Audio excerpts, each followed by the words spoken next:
জেনা করে প্রমাণ হয়ে গেছে এক মহিলার চূড়ান্ত শাস্তি, তাকে পাথর মেরে দুনিয়া থেকে বিদায় করা হবে। মহিলা জেনা করেছে, কোনো সাক্ষীও ছিল না। মহিলা নিজে এসে নবীর আদালতে এসে বলছে, হুজুর আমি জেনা করে ফেলেছি। রাসূল বলেন, না তুমি জেনা করো নাই। না হুজুর আমি জেনা করেছি। না তুমি করোনি। না হুজুর আমি জেনা করেই ফেলেছি। না তুমি করোনি জেনা। না হুজুর সত্যি আমি জেনা করে ফেলেছি। পৃথিবীর কোনো সাক্ষী লাগবে না হুজুর, আমি নিজে সাক্ষী আমি জেনা করেছি। রাসূল বললেন, জেনা করেছো তুমি তো নিজেই বলে ফেললা, তাহলে এখন জেনার ফলে কি পেটে কোনো বাচ্চা আসছে? হুজুর বাচ্চা তো চলে আসছে। রাসূল বললেন, তোমার তো অপরাধ হয়েছে, ঠিক আছে, সন্তান তো কোনো দোষ করেনি, যাও সন্তান ডেলিভারি না হওয়া পর্যন্ত আমি তোমার উপরে কোনো আইন কার্যকর করতে পারবো না, তুমি চলে যাও বাড়িতে। হুজুর আমার যদি মৃত্যু হয়ে যায় কি আমার কিছু করার নাই, তবে আমি তোমার জন্য দোয়া করে যাও। মহিলা চলে গেছে, সাহাবী চলে গেছে। সন্তান লালন ওই পেটের মধ্যে ধারণ করে আছেন, 9টা মাস পূরণ হয়ে গেল। সেজদায় পড়ে পড়ে কাঁদেন, তওবা করেন, আল্লাহর কাছে রোনা জারি করতে থাকেন। ঘন্টার পরে ঘন্টা শুধু নয়, দিনের পর দিন, মাসের পরে মাস। 9টা মাস পূরণ হয়ে গেল, সন্তান ডেলিভারি হয়ে গেল।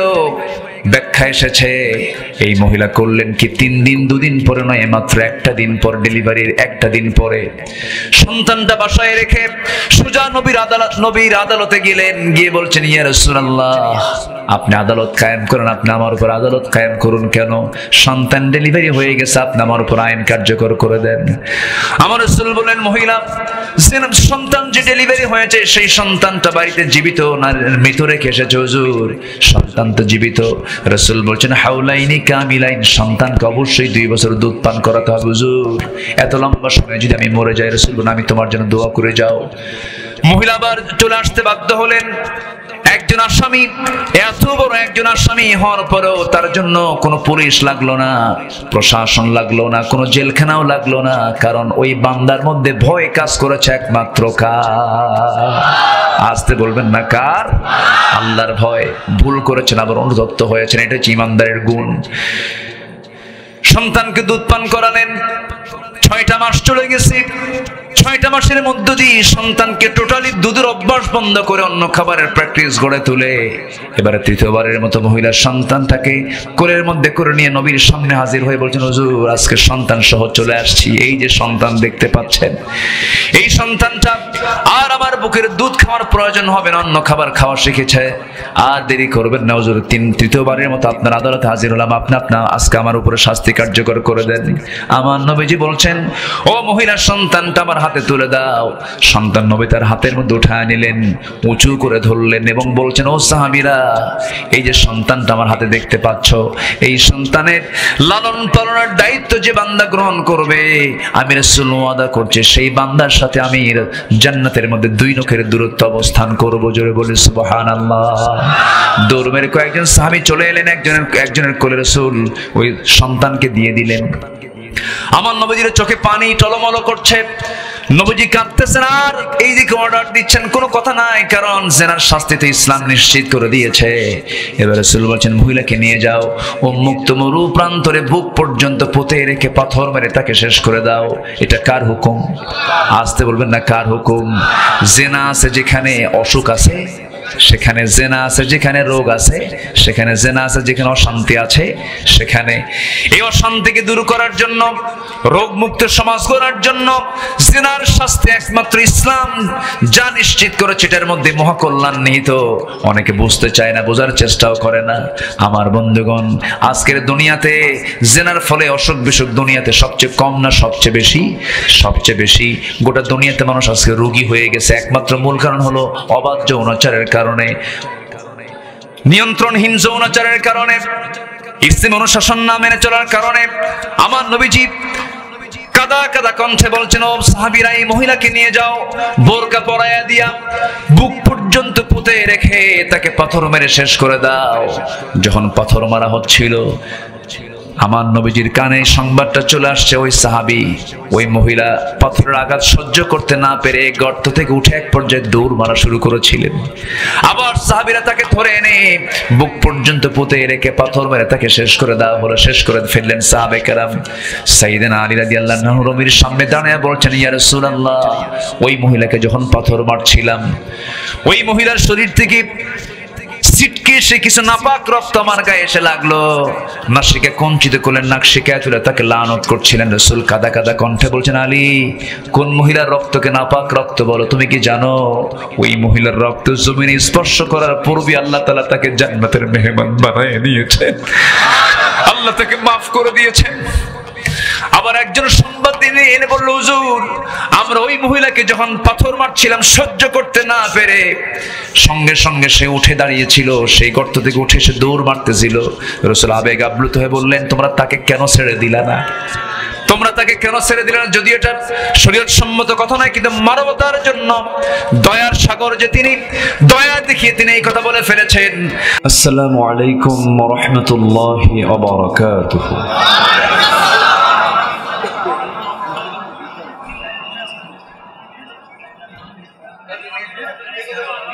إن الحمد لله الأكرم الذي خلق الإنسان وكرم وعلمه من البيان ما لم يعلم،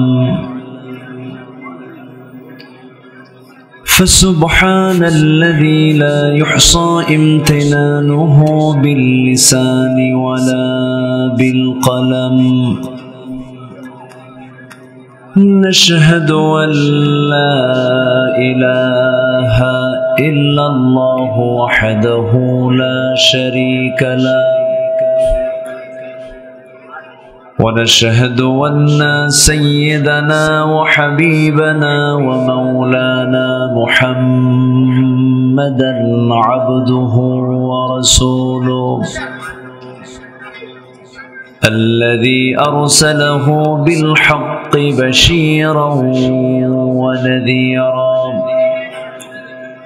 وداعيا إلى الله بإذنه وسراجا منيرا. فقد قال الله تعالى في كلامه المجيد وفرقانه الحميد: أعوذ بالله من الشيطان الرجيم. بسم الله الرحمن الرحيم.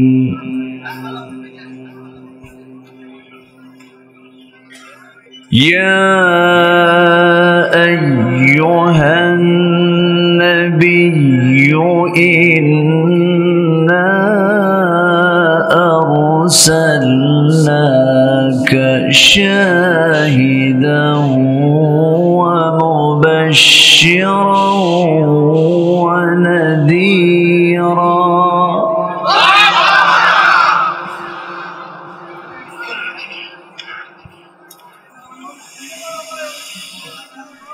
وداعيا إلى الله بإذنه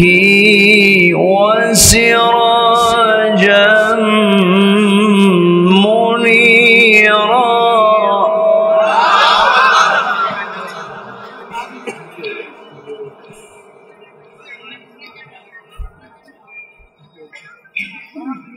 وبشر المؤمنين بأن لهم من الله فضلا كبيرا.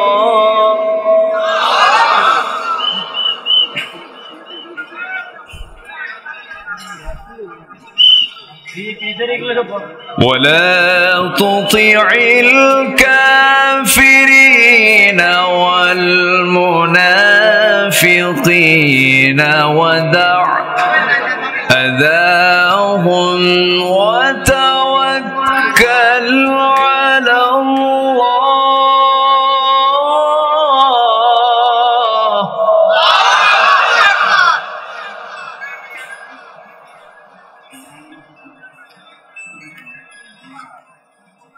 وتوكل على الله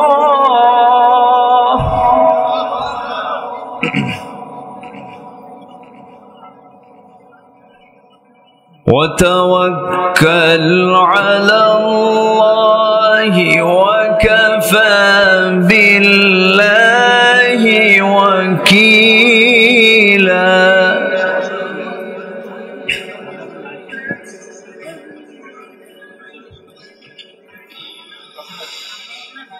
الله أكبر بسم الله الرحمن الرحيم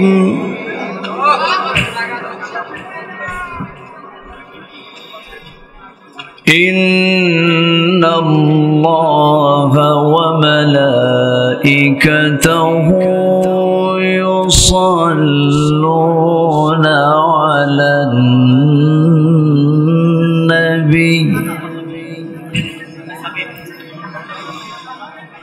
يا أيها الذين آمنوا صلوا عليه وسلموا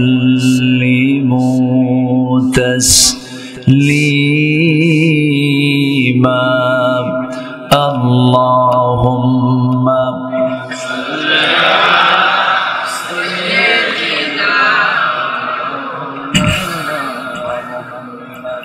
وعلى آل سيدنا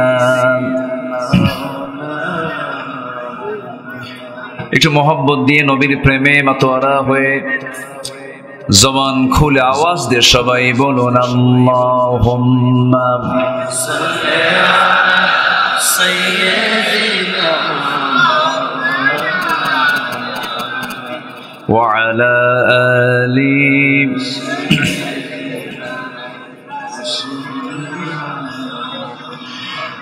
আমি কোরআনের সুর মাঝে শুনেছি যে নাম আজানের সুর মাঝেও শুনেছি সে নাম ও নাম শুনেছি আমি আমার হৃদয় হে রাসূল নবীজি তোমায় হে রাসূল নবীজি তোমায় আল্লাহুম্মা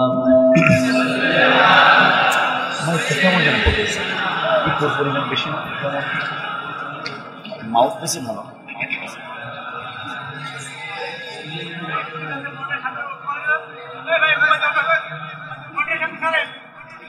সবাই বলুন বালাগাল উলা বিকামালিহি কাশাফাত তুজা বিজামালিহি حسنت جميع خصاله سلوا سورة يوسف بداري حكمة لقمان ما قارئ قرآن باري يهدي لساد ما بلغ العلا بكماله كشف التجا بجماله حسنت جميع خصاله سلوا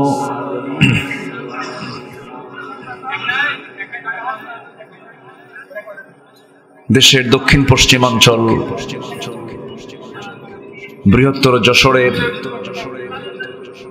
ঝিনাইদহ জেলার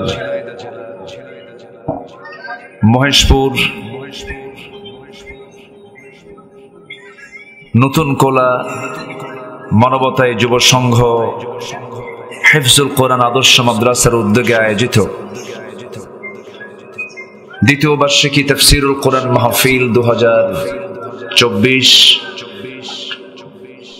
আজকের এই মহৎ আয়োজনের সম্মানিত সুযোগ্য সভাপতি,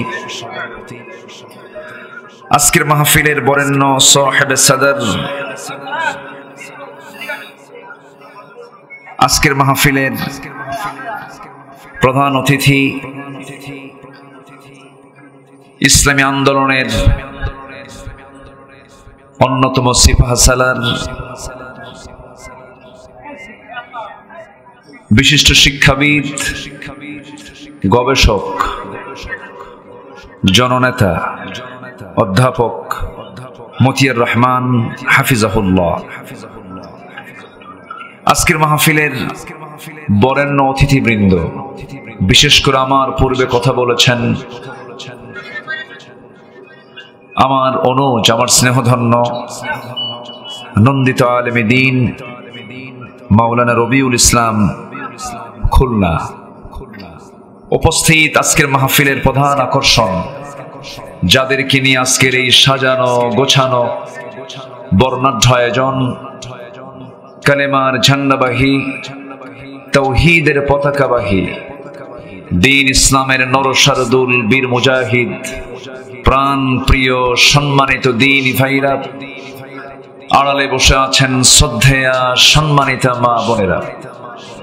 আলোচনার সূচনায় আনুষ্ঠানিকতার মধ্য দিয়ে আমার পক্ষ থেকে আবারও দিল খোলা সালাম, আসসালামু আলাইকুম ওয়া রাহমাতুল্লাহি ওয়া বারাকাতুহু।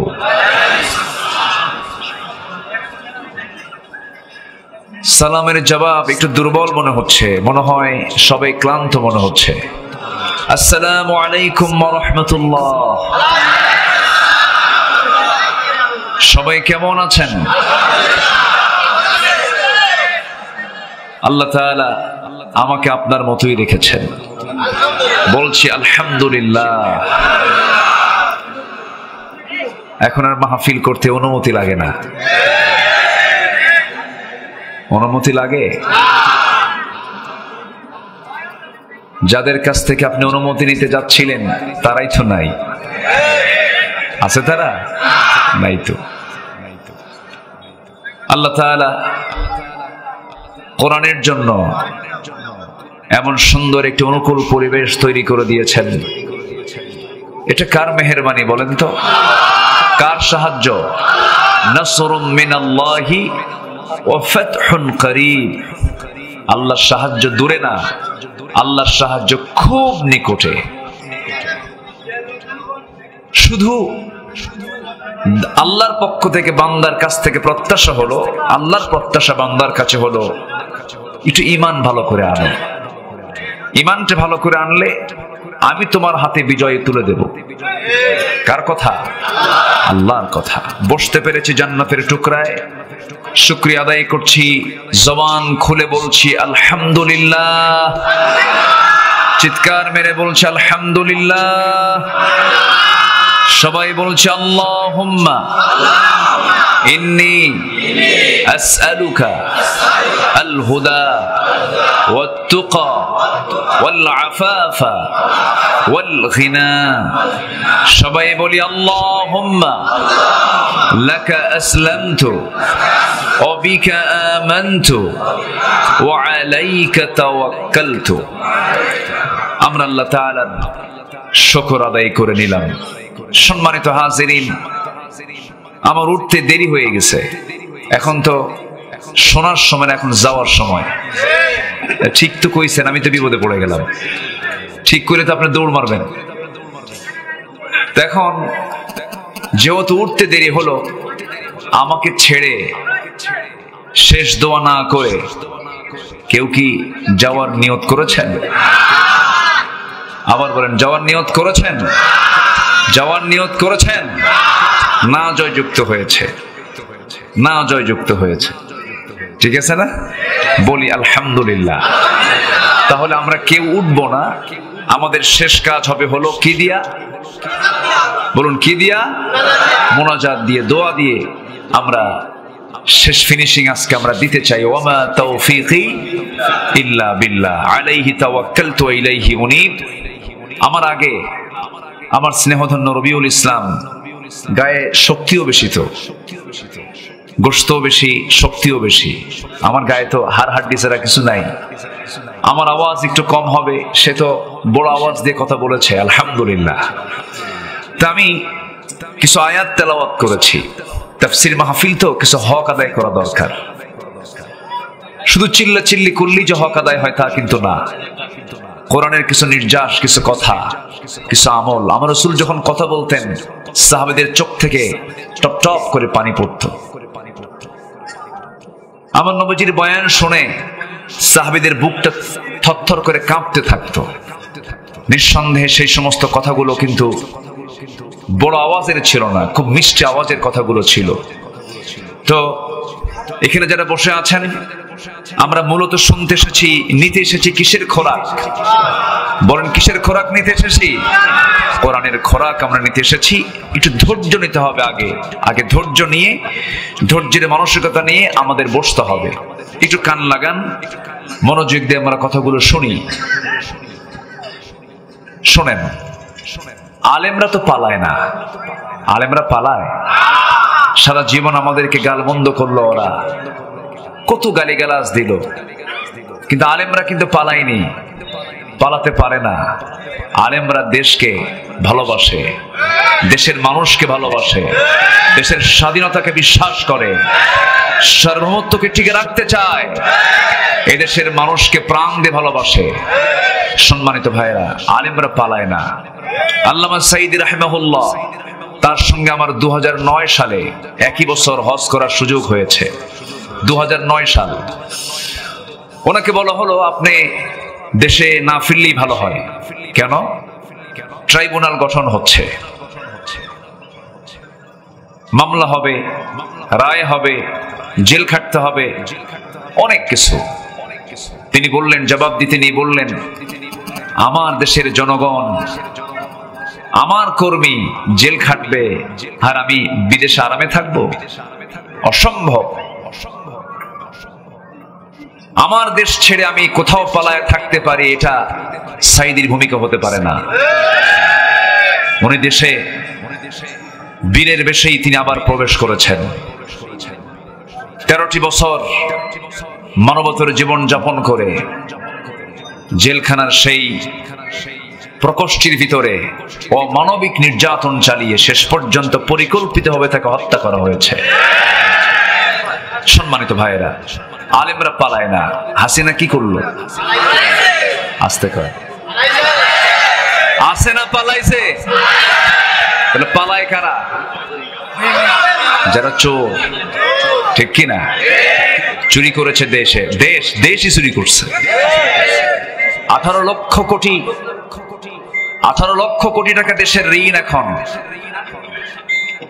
তন্মধ্যে 11 লক্ষ কোটি টাকা এই দেশ থেকে পাচার করা হয়েছে। কি সংসার আমরা পাইছি!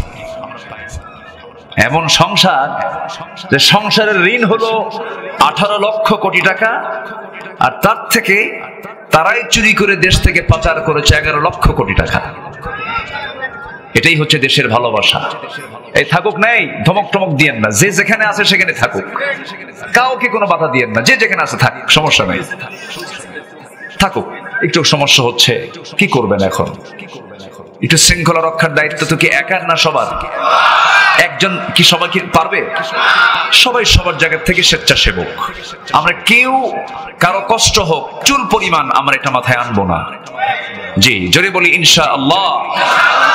সম্মানিত ভাইয়েরা, তাহলে এটা প্রমাণ হয়েছে যে আলেম ওলামা, কোরআন প্রেমিক, এরাই প্রকৃত দেশপ্রেমিক। এরা দেশ থেকে পালায় না। বলি আলহামদুলিল্লাহ। কথা বহু আছে, আস্তে আস্তে করে বলবো। পালানোর জন্য মুখের দাড়িটা পর্যন্ত কাটে, ঠিক কিনা?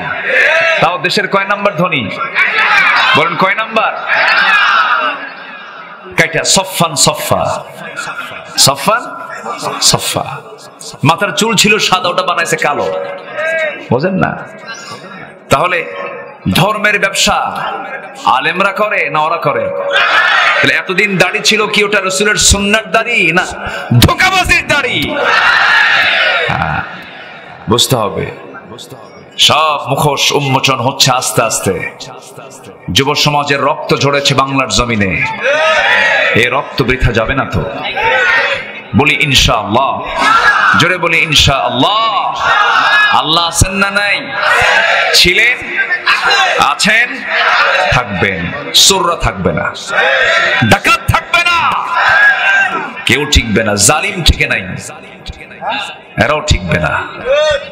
সম্মানিত ভাইয়েরা, অনেক কথা আছে। আমি যেখান থেকে তেলাওয়াত করেছি সেই তেলাওয়াতের মূল সেই তেলাওয়াতকৃত আয়াতের দিকে আস্তে আস্তে চলে যাচ্ছি। রাসূলকে লক্ষ্য করে আল্লাহ তাআলা কিছু কথা বলছেন। রাসূলের সঙ্গে কথোপকথন হচ্ছে কার? কোরআন নাজিল করেছেন কে? কার উপরে? কার উপরে? তাহলে কত সুন্দর কথা। কোরআন নাজিল করলেন আল্লাহ যার উপরে, এই দুজনের কনভারসেশন হচ্ছে, কথোপকথন হচ্ছে। এই কথোপকথনগুলো আমরা একটু শুনি, একটু মনোযোগ দিতে হবে, একটু প্রাণ আনতে হবে, ধৈর্য আনতে হবে। যদি নাও বুঝি, বসে থাকলেও সওয়াব পাওয়া যাবে। বলি আলহামদুলিল্লাহ। এটা এমন জায়গা যে জায়গায় বসলে গুনাহ মাফ হয়, আমলনামায় সওয়াব প্লাস হয়ে যায়। জোরে বলি সুবহানাল্লাহ। এটা কিসের বদৌলতে? কিসের বদৌলতে? কোরআন। কোরআন নাজিল হয়েছে কোন মাসে? বলেন কোন মাসে? কোন রাতে? বলেন কোন রাতে? হ্যাঁ, কে নাজিল করেছেন? কত বছরে? বলেন কত বছরে? 23 বছরে। কার উপরে? মুহাম্মদ সাল্লাল্লাহু। কয় জায়গায় নাজিল হয়েছে? বলেন। 2 জায়গায়। বলেন কয় জায়গায়? একটা মক্কা, আর এটা কোথায়? মদিনা। আমি যে প্রশ্নগুলো করছি মনে হয় রাগ করতেছেন, এটা জানার দরকার আছে না নাই? 2 জায়গায় নাজিল হয়েছে। আল্লাহ রাব্বুল আলামিন এই পৃথিবীতে বান্দার জন্য যা কিছু দিয়েছেন, এই বিশাল বিস্তৃত জমিন, বিশাল এই সুপ্রশস্ত জমিন, বিস্তৃত আকাশ, যা আমাদের চোখে কুলায় না, চোখ দিয়ে সবকিছু দেখতে পাই না আমরা। সমুদ্র জগতের অথই জলরাশি, যা আমরা সব চোখ দিয়ে দেখতে পাই না, কত মাখলুকাত তিনি সৃষ্টি করেছেন। এই পৃথিবীতে যত আশ্চর্যজনক সৃষ্টি আল্লাহর আছে, এর মধ্যে সবচেয়ে আশ্চর্যজনক আল্লাহর পক্ষ থেকে বান্দার জন্য হলো এই কোরআনে কারীম। জোরে বলি সুবহানাল্লাহ। কোরআন কোনো মাখলুক নয়। কোরআন ছাড়া পৃথিবীতে চোখে যা পড়ে সব মাখলুক। আকাশ মাখলুক, জমিন মাখলুক, সূর্য মাখলুক, 7 সমুদ্রের যত প্রাণীকুল আছে সব মাখলুক। সমস্ত কিছু আল্লাহর সৃষ্টি। সৃষ্টি যারা ধ্বংস আছে তার, কিন্তু কোরআন তো কোনো সৃষ্টি নয়, কোরআন হলো গায়রে মাখলুক। কারণ কোরআন সরাসরি একমাত্র কার কথা? আল্লাহর কথা। আল্লাহ রাব্বুল আলামিন এমন কোন বিষয় নাই, এমন কোন সাবজেক্ট নাই যে সাবজেক্ট নিয়ে আল্লাহ এখানে আলোচনা বাদ দিয়েছেন। সব কিছু বলে দিয়েছেন। আল্লাহ রাব্বুল আলামিন বান্দার জীবনের জন্য যা কিছু প্রয়োজন সব আয়োজনের মধ্যে করে দিয়েছেন। তিবিয়ানাল লিকুল্লি শাই, সব কিছু জানিয়ে দিয়েছেন। এবং এই কোরআনটা নিয়ে যারা থাকবে, কোরআন তেলাওয়াত যারা করবে, কোরআন অনুযায়ী যারা সমাজ চালাবে, কোরআনের পথে যারা চলবে, আল্লাহ রাব্বুল আলামিন তাদের ব্যাপারে বলছেন, ইন্নাল্লাযীনা ইয়াতলুনা কিতাবাল্লাহ ওয়া আকামুস সালাতা ওয়া আনফাকু মিম্মা রাযাকনাহুম সিররাও ওয়া আলানিয়াতান ইয়ারজুনা তিজারাতান লান তাবুর। জোরে বলি আল্লাহু আকবার। আল্লাহ রাব্বুল আলামিন বলেন 3টা কাজ যারা করবে। নাম্বার 1, আল্লাহর কালামকে যারা সুন্দর করে তেলাওয়াত করবে, সুন্দর করে যারা এটাকে বুঝে যারা সুন্দর করে পড়বে। আমার বন্ধুগণ, দেশের যে শিক্ষা ব্যবস্থায় কোরআন বোঝার কোনো কায়দা আছে নাকি? আসতে বলবেন না, আছে নাকি? নাই। তার বড় প্রমাণ হলো সচিবালয় যারা চালান, এসপি অফিস যারা চালান, ডিসি অফিস যারা চালান, এই প্রশাসনের যারা কর্মকর্তা ম্যাক্সিমাম এখন পর্যন্ত যারা আছেন, তাদেরকে যদি একটু ইন্টারভিউ নিয়ে যদি প্রশ্ন করা হয়, তাদেরকে যদি বলা হয়, বলো সূরা আহজাবের কোন আয়াতে এই বিষয়ে কথা বলা আছে? সূরা শুরার প্রেক্ষাপট কি? সূরা হুজরাতের প্রেক্ষাপট কি? সূরা নাবা নিয়ে তুমি একটু আলোচনা করো।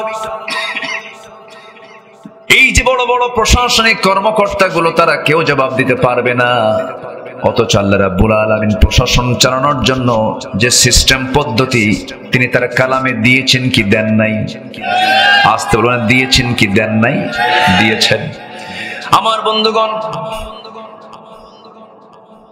আজকে যদি এই কোরআনটাকে যদি সকল শিক্ষা প্রতিষ্ঠানের যত সিলেবাস আছে, যত সাবজেক্ট আছে, সব সাবজেক্টের সাথে যদি বাধ্যতামূলক যদি কোরআন নামক এই কিতাবটা যদি সিলেকশন দেওয়া হতো, এটাকে যদি অন্তর্ভুক্ত করা হতো, আল্লাহর নামের কসম করে বলতে পারি, মানিকের মতো একজন সেঞ্চুরিয়ান ধর্ষক বাংলার জমিনে ইতিহাস তৈরি হতো না। ঠিক কিনা? এমন ইতিহাস আছে না নাই? খুনি পয়দা হতো না, লাশ কেটে 49 টুকরার ইতিহাস তৈরি হতো না, 3 বছরের শিশু ধর্ষিত হতো না, কবর থেকে মরা লাশ তুলে ধর্ষণ করার ইতিহাস রচনা হতো না। এমন রচনা ইতিহাস হওয়ার পেছনে মূল কারণ হলো জাতি শিক্ষা পাচ্ছে কিন্তু ওহির শিক্ষা পাচ্ছে না। ঠিক কিনা? ওহির শিক্ষা পাচ্ছে না। আমরা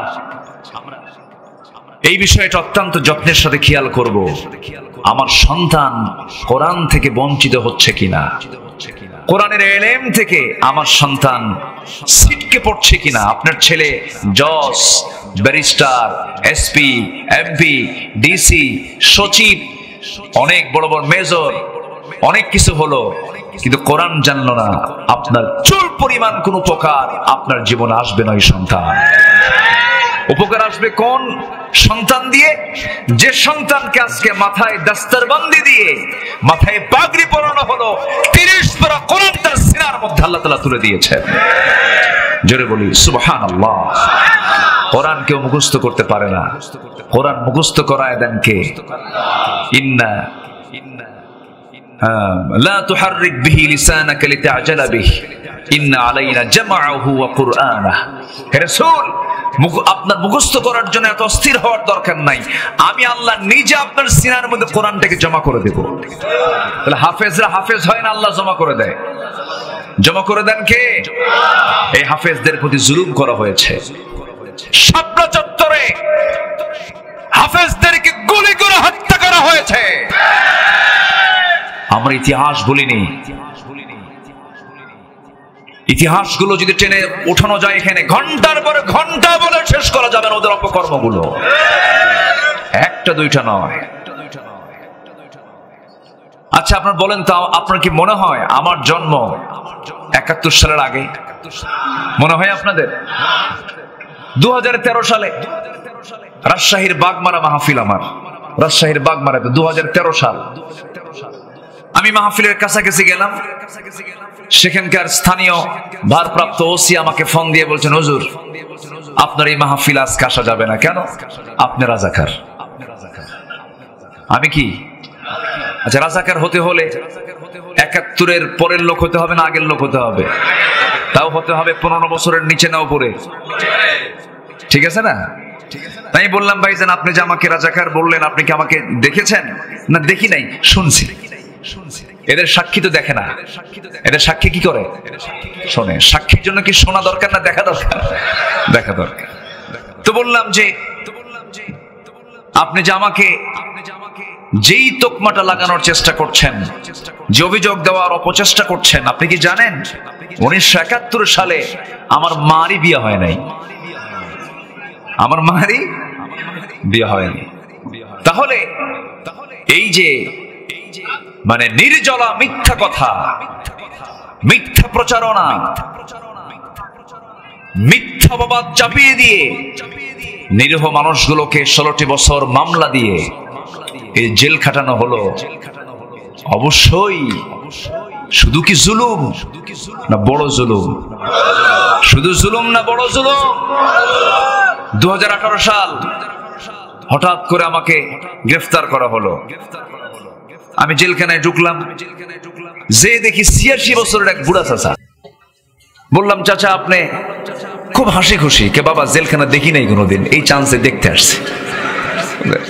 খুব খুশি, কারণ সে তো চুরি করে নাই, সে তো ডাকাতিও করে নাই, তারে দিছে হলো বিস্ফোরক মামলা। তো বললাম, চাচা আপনি কি জানেন আপনার মামলাটা কি? বিস্ফোরক। বাবা এটা কি খায় না কি করে? তাহলে বিস্ফোরক এটা কি? সেই বুড়ো চাচা জানেও না সেটা, অথচ উনি হলেন সেই মামলার আসামি। সম্মানিত ভাইয়েরা, এই নাটকগুলো আমরা দেখেছি 16 বছর, কিন্তু এই দেশের যুবকরা একটা বিস্ফোরণ ঘটিয়ে তার মোকাবেলা করেছে। বলি আল্লাহু আকবার। এই বিজয় আল্লাহ দিয়েছেন। 5 আগস্ট আমি নিজে, আমার চোখ সাক্ষী, আমি নিজে দেখেছি যুবকরা পিছপা হয়নি, কারণ যুবকরা ভেবেছিল পিছপা হলে আমরা আর টিকতে পারবো না। এই সাহস কে দিয়েছিলেন? কে দিয়েছিলেন? স্বরাষ্ট্রমন্ত্রীর সামনে এক পুলিশ কয়, স্যার গুলি করি একটা, খালি একটাই পড়ে, আর কেউ নড়ে না, সব সামনের দিকে এগিয়ে আসে। আল্লাহু আকবার বলেন। আল্লাহ রাব্বুল আলামিন নিজেই বলেছেন, ইল্লা তানফিরু ইউআযিবকুম আযাবান আলীমান ওয়া ইস্তাবদিল কওমান গায়রাকুম ওয়া লা তাদুররুহু শাইআ। যদি পালাও তোমাদের উপর এমন একটা জালিম শক্তি চাপিয়ে দেব, তোমরা তারা কিছুই করতে পারবে না। যুবকরা পালায় নাই, যুবকরা পিছপা হয় নাই। মুগ্ধ বলেছে পানি লাগবে নাকি পানি, সাইদ বলেছে কয়টা গুলি করবি চালা, তবু আমরা জালিম মুক্ত দেশ গড়তে চাই। আমার বন্ধুগণ, এটাই তো ইসলামের চেতনা, এটাই তো তাওহীদবাদীদের চেতনা। কোন বাম রাম এমন চেতনা আনতে পারে না। ওই বান্দার মধ্যে যতক্ষণ ইমানি চেতনা লালন না হবে, ততক্ষণ পর্যন্ত এমন জাতীয় কথা তার মুখ থেকে বের হতে পারে না।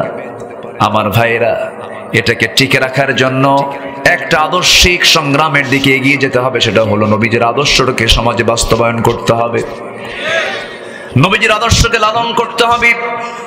নবীজির জন্মের মাস, নবীজির মৃত্যুবরণের মাস, রাসূলের সিরাতকে নিয়ে আমরা চর্চা করব, জানবো।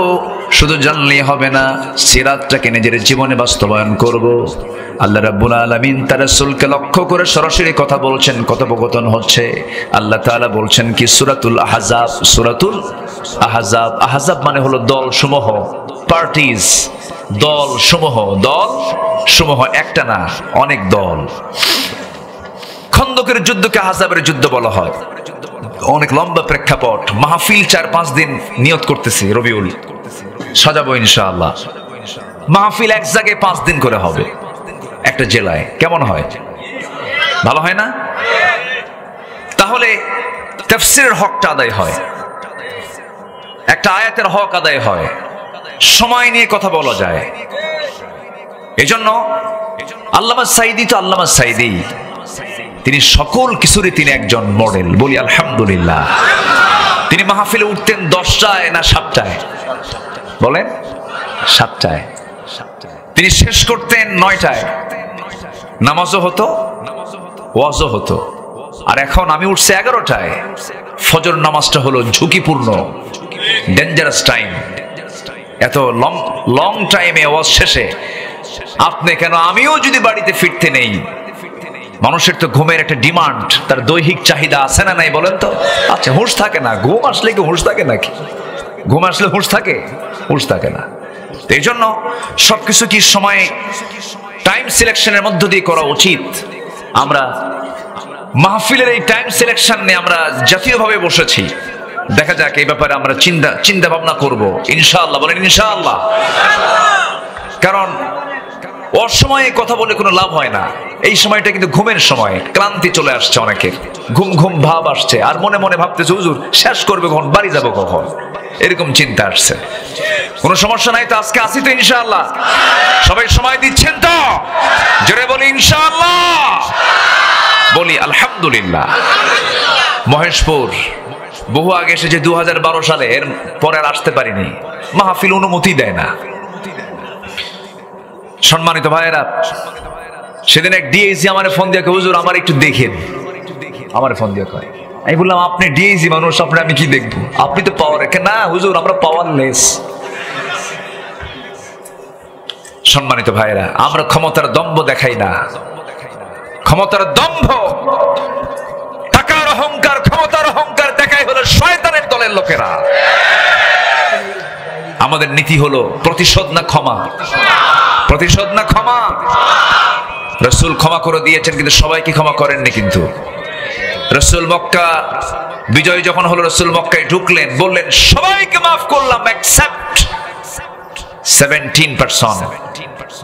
17 জনকে কোনো ক্ষমা করা হবে এমন চিহ্নিত অপরাধ আমার দেশে আছে না নাই? ওদের কোনো ক্ষমা নাই, ওদের কোনো ক্ষমা নাই। একজন দাড়ি কেটে পালায়, আরেকজন দাড়ি রাইখে পালায়। চিনতেছেন না? মানে হ্যাঁ, মুখে দাড়ি নিয়ে পালাতে চাইলো, তাও তো হলো না। যাই হোক, আল্লাহ তাআলা তার রাসূলকে কি বলছেন দেখেন।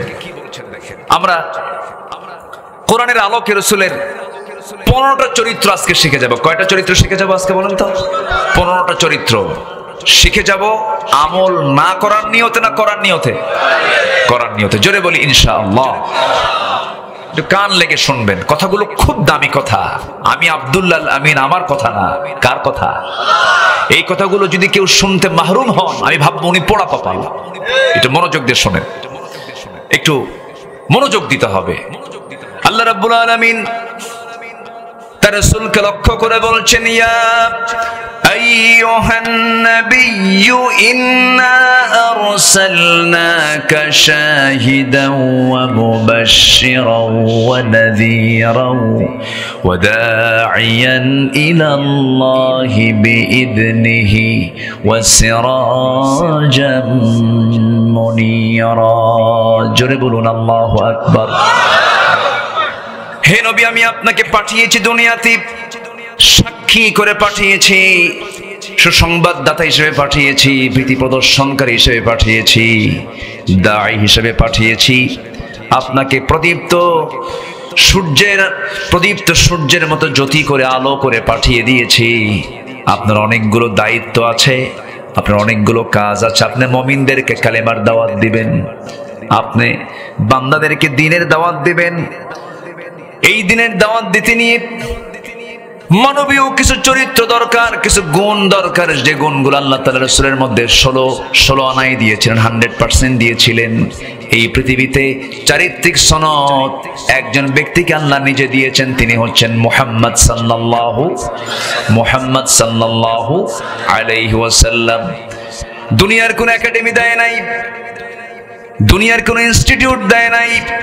আল্লাহ নিজের রাসূলকে চারিত্রিক সনদ দিয়ে, ক্যারেক্টার সার্টিফিকেট জানিয়ে দিয়ে বলছেন, হে রাসূল, আপনাকে পাগল বলছে, আপনাকে উম্মাদ বলছে, আপনাকে লেসকাটা বলছে, আপনাকে গণক বলছে, আপনি ওই সমস্ত কথার পাত্তাই দিবেন না। আমি আল্লাহ আপনাকে জানায়া দিচ্ছি, নুন ওয়াল কলামি ওয়া মা ইয়াসতুরুনা মা আনতা বিনি'মাতি রাব্বিকা বিমাজনুন ওয়া ইন্না লাকা লাআজরান গায়রা মামনুন ওয়া ইন্নাকা লাআলা খুলুকিন আযীম। জোরে বলুন আল্লাহু আকবার।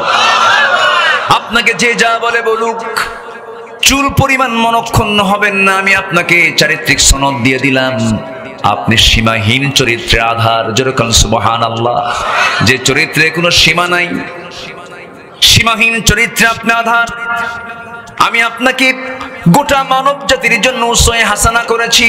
লাকাদ কানা লাকুম ফি রাসূলিল্লাহি উসওয়াতুন হাসানাহ লিমান কানা ইয়ারজুল্লাহা ওয়াল ইয়াওমাল আখির ওয়া যাকারাল্লাহা কাসীরা। জোরে বলুন আল্লাহু আকবার। সূরাতুল আহজাব আয়াত নাম্বার 21, আল্লাহ রাব্বুল আলামিন বান্দার জন্য উসওয়া হাসানা, উত্তম আদর্শের বাস্তব নমুনা কাউকে বানান না, একজন ব্যক্তিকে সিলেকশন দিয়েছেন, তিনি হচ্ছেন মুহাম্মদ সাল্লাল্লাহু আলাইহি ওয়াসাল্লাম। আমার নবীর জীবনে একমাত্র এটা রেকর্ড, যেই ব্যক্তির জীবনে মুখ থেকে অযাচিত একটা মিথ্যা কথা কখনো বের হয় নাই, কৌতুক করেও মিথ্যা বলেন নাই। যেই লোকটা পৃথিবীতে একজন, তিনি হচ্ছেন মুহাম্মদ সাল্লাল্লাহু আলাইহি ওয়াসাল্লাম। এক নম্বর গুণ হলো তিনি ছিলেন সত্যবাদী। কি ছিলেন? সত্যবাদী, যার আরবি হলো আস-সাদিক আল আমিন। আমার নবীর অপর নাম কি ছিল? আল আমিন। তাকে আল আমিন বলে ডাকতো সবাই। কাফেররাও তার এই প্রশংসা করেছে। নবীজি হিজরতের রাতে লুকোচুরি করে ঘর থেকে যখন বের হলেন, নবীজি তার বিছানায় একজনকে রেখে আসছিলেন। সেই রেখে যাওয়া লোকটির নাম কি বলেন? কি সুন্দর জানে, তাই না? তাহলে রস করে লাভ কি? বলবো বলবো সিরাতের মাস তো একটু বলা দরকার। এক একজন এক একটা ভাষায় বলে, তো এই জন্য সবার কথা শুনতে ভালো লাগে। যারা আমি মনে করি যারা কথা বলে, যেরকম এই কুষ্টিয়া, চুয়াডাঙ্গা, মেহেরপুর, যশোর এই এলাকার একজন স্বনামধন্য, আমার স্নেহধন্য, আমার অনুজ আমির হামজা, আলহামদুলিল্লাহ বলেন, এমন সুন্দর করে কথা বলে, এই এলাকার লোকাল ভাষায় কথা বলে, বুঝেছেন? এটা টান মেরে কথা বলে, খুব ভালো লাগে। কি সুন্দর তার বাচন ভঙ্গি, কি সুন্দর তার হাস্যরস দিয়ে, সুন্দর মেসাল দিয়ে কথাগুলো বলেন। এক একটা ফুলের এক একটা ঘ্রাণ কে দিয়েছেন? আসতে বলবেন না, কে দিয়েছেন?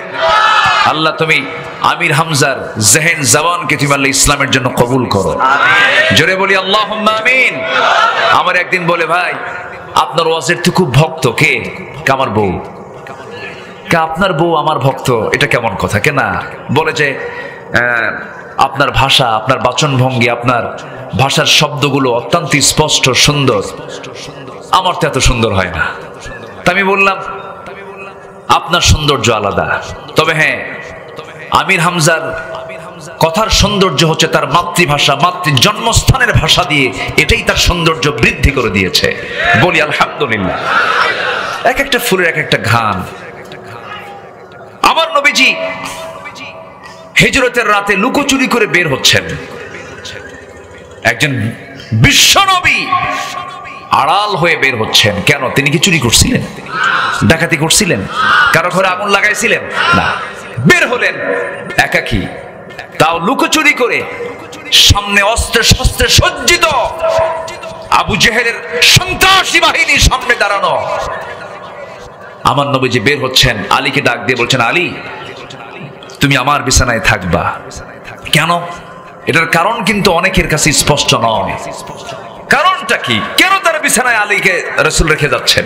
এর কারণ কি জানেন? এর কারণ হলো, আলী খাতা কলম নাও, এই মক্কার কুরাইশদের কিছু আমানত, কিছু টাকা পয়সা আমাকে ব্যাংক মনে করে, আমাকে আল আমিন মনে করে, আমাকে সত্যবাদী মনে করে, এদের কিছু টাকা পয়সা আমার কাছে এরা গচ্ছিত রেখেছিল। আমি এদেরকে যদি না বুঝাইয়া দিয়ে যাই, আমার নামটা উল্টা হয়ে যাবে, আল আমিন আর থাকবে না। আমাকে তারা প্রতারক মনে করবে, ধোঁকাবাজ মনে করবে। অতএব আমি চলে যাচ্ছি, আমার শত্রুদের সম্পদ আগামীকাল সকাল হলেই আমানত মনে করে সবার হাতে হাতে পৌঁছায় দিবা। একটু আসতে বলি সুবহানাল্লাহ। কি চরিত্র! শত্রুদের সম্পদ রাসূল নিয়ে যাচ্ছেন না ফেরত দিয়ে যাচ্ছেন? এর নাম হচ্ছে সত্যবাদিতা, আমানতদারিতা। আমার ভাইয়েরা, কারণ আল্লাহ রাব্বুল আলামিন বলেছেন, ইয়া আইয়ুহাল্লাযীনা আমানু ইত্তাকুল্লাহা ওয়া কুলু কাওলান সাদীদা ইউসলিহ লাকুম আ'মালাকুম ওয়া ইয়াগফির লাকুম যুনুবাকুম ওয়া মান ইউতি'ইল্লাহা ওয়া রাসূলাহু ফাকাদ ফাযা ফাওজান আযীমা। জোরে বলুন আল্লাহু আকবার। আমার কাছে মনে হয় কি জানেন, এই যে আমি আয়াতটা বললাম, সেই দিনে আমি সফল মনে করব যেদিন বক্তার আয়াত তেলাওয়াতের সঙ্গে সঙ্গে প্রত্যেকটা শ্রোতা সেই আয়াতগুলো পড়তে পারবে। ঠিক কিনা? আমরা এমন একটা দেশ গড়তে চাই, জোরে বলি ইনশাআল্লাহ। প্রত্যেকটা শ্রোতা বক্তার তেলাওয়াতের সঙ্গে সঙ্গে, স্পিকারের তেলাওয়াতের সঙ্গে সঙ্গে সব শ্রোতাগুলোর সাথে সাথে তেলাওয়াত করতে পারবে। এটার কিছু চিত্র আমি নোয়াখালীতে পাই, লক্ষ্মীপুরে পাই, কারণ সেখানে ঘরে ঘরে আলেম ওলামা, হাফেজ কোরআন। আল্লাহ তাআলা চুয়াডাঙ্গাকে আল্লাহ তাআলা জেনায়েদাকে কবুল করুন। জোরে বলি আমিন, আরো জোরে আমিন। যত আয়াত বেশি হবে মাহফিলের বরকত তত বেশি হবে। একটু কান লাগান, এটা সূরাতুল আহজাব। আল্লাহ রাব্বুল আলামিন বলছেন, ঈমানদারেরা তোমরা আল্লাহকে ভয় করো। যখন কোনো কথা বলতে যাবে সোজা সাপটা সত্য কথা বলবে, মিথ্যার ধারে পাশে যাবে না। আমার বন্ধুগণ, আজ পর্যন্ত 54 বছর এই দেশ ৭১ থেকে 2024 53 54 বছর চলছে। এই দেশে যত শাসক এসেছিল প্রত্যেকটা শাসকের মুখ থেকে হাসা কথা না মিছা কথা? বলেন বলেন বলেন, সবাই বলেন বলেন বলেন, হাসা না মিছা? ধোঁকাবাজি। কেউ বাবা নিয়ে ব্যস্ত, বাবার ব্যবসা, ঠিক কিনা? ডক্টর ইউনূসকে প্রশ্ন করা হলো, বঙ্গবন্ধুর মুরালগুলো, মূর্তিগুলোকে কেন ভাঙ্গা হচ্ছে, গভর্নমেন্ট কি করছে? ডক্টর ইউনূস বললেন, এই প্রশ্ন আমাকে না করে তার মেয়ে কি প্রশ্ন করেন, ঠিক কিনা? কেন করা হচ্ছে? সম্মানিত বন্ধুগণ, একজন বাবা নিয়ে ব্যস্ত, আরেকজন স্বামী নিয়ে ব্যস্ত। একজনের বাবার দেশ, আরেকজনের স্বামীর দেশ, মাঝখান দিয়ে আমরা শেষ। আমরা কাউকে দেখতে চাই না। আস্তে কোন কেন, আস্তে কোন কেন? একজন খ্যাকশিয়াল আর একজন পাতেশিয়াল, কোনো তফাৎ নাই। মুদ্রার এই পিঠ আর ও পিঠ। কোরআন আছে যেখানে, আমরা আছি। মৌলবাদী বলে আর গালি দিবে কে? কি কথা বোঝেন না? আর কি গালি দেওয়ার সুযোগ আছে? রাজাকার শব্দটা তারা ব্যান্ড করেছিল, সেই রাজাকার ব্যান্ডেড শব্দটা হয়ে গেছে ব্র্যান্ড, ঠিক কিনা? ব্যান্ড কি হয়েছে? ব্র্যান্ড হয়ে গেছে। আমি কে, তুমি কে, ব্যাস। যেটা ব্যান্ড শব্দ সেটা হয়ে গেছে কি? ব্র্যান্ড হয়ে গেছে। কে করে দিয়েছেন? কে করে দিয়েছেন? আল্লাহ করে দিয়েছেন। রাজাকারের নাতিরা দেশ চালাবে? হ্যাঁ, আল্লাহ কি না পারেন? দাম্ভিক, দাম্ভিকতা টেকসই হতে পারে না। একমাত্র অহংকার দেখাবেন একমাত্র কেবলমাত্র তিনি কে? আসতে বলেন, তিনি কে? অতএব 55,000 সোনার বাংলাদেশকে আমরা কোরআনের আলোতে আলোকিত করতে চাই। এর জন্য যদি সামনে প্রয়োজন আরো রক্ত দিতে হয়, জীবন দিতে হয়, সবাইকে দিতে রাজি আছেন? ঝিনাইদহের সেই মানুষদেরকে আমি একটু দেখতে চাই, বুক উঁচু করে, হাত উঁচু করে, আল্লাহর নামের সাক্ষী দিয়ে সবাই প্রমাণ করে দেখা।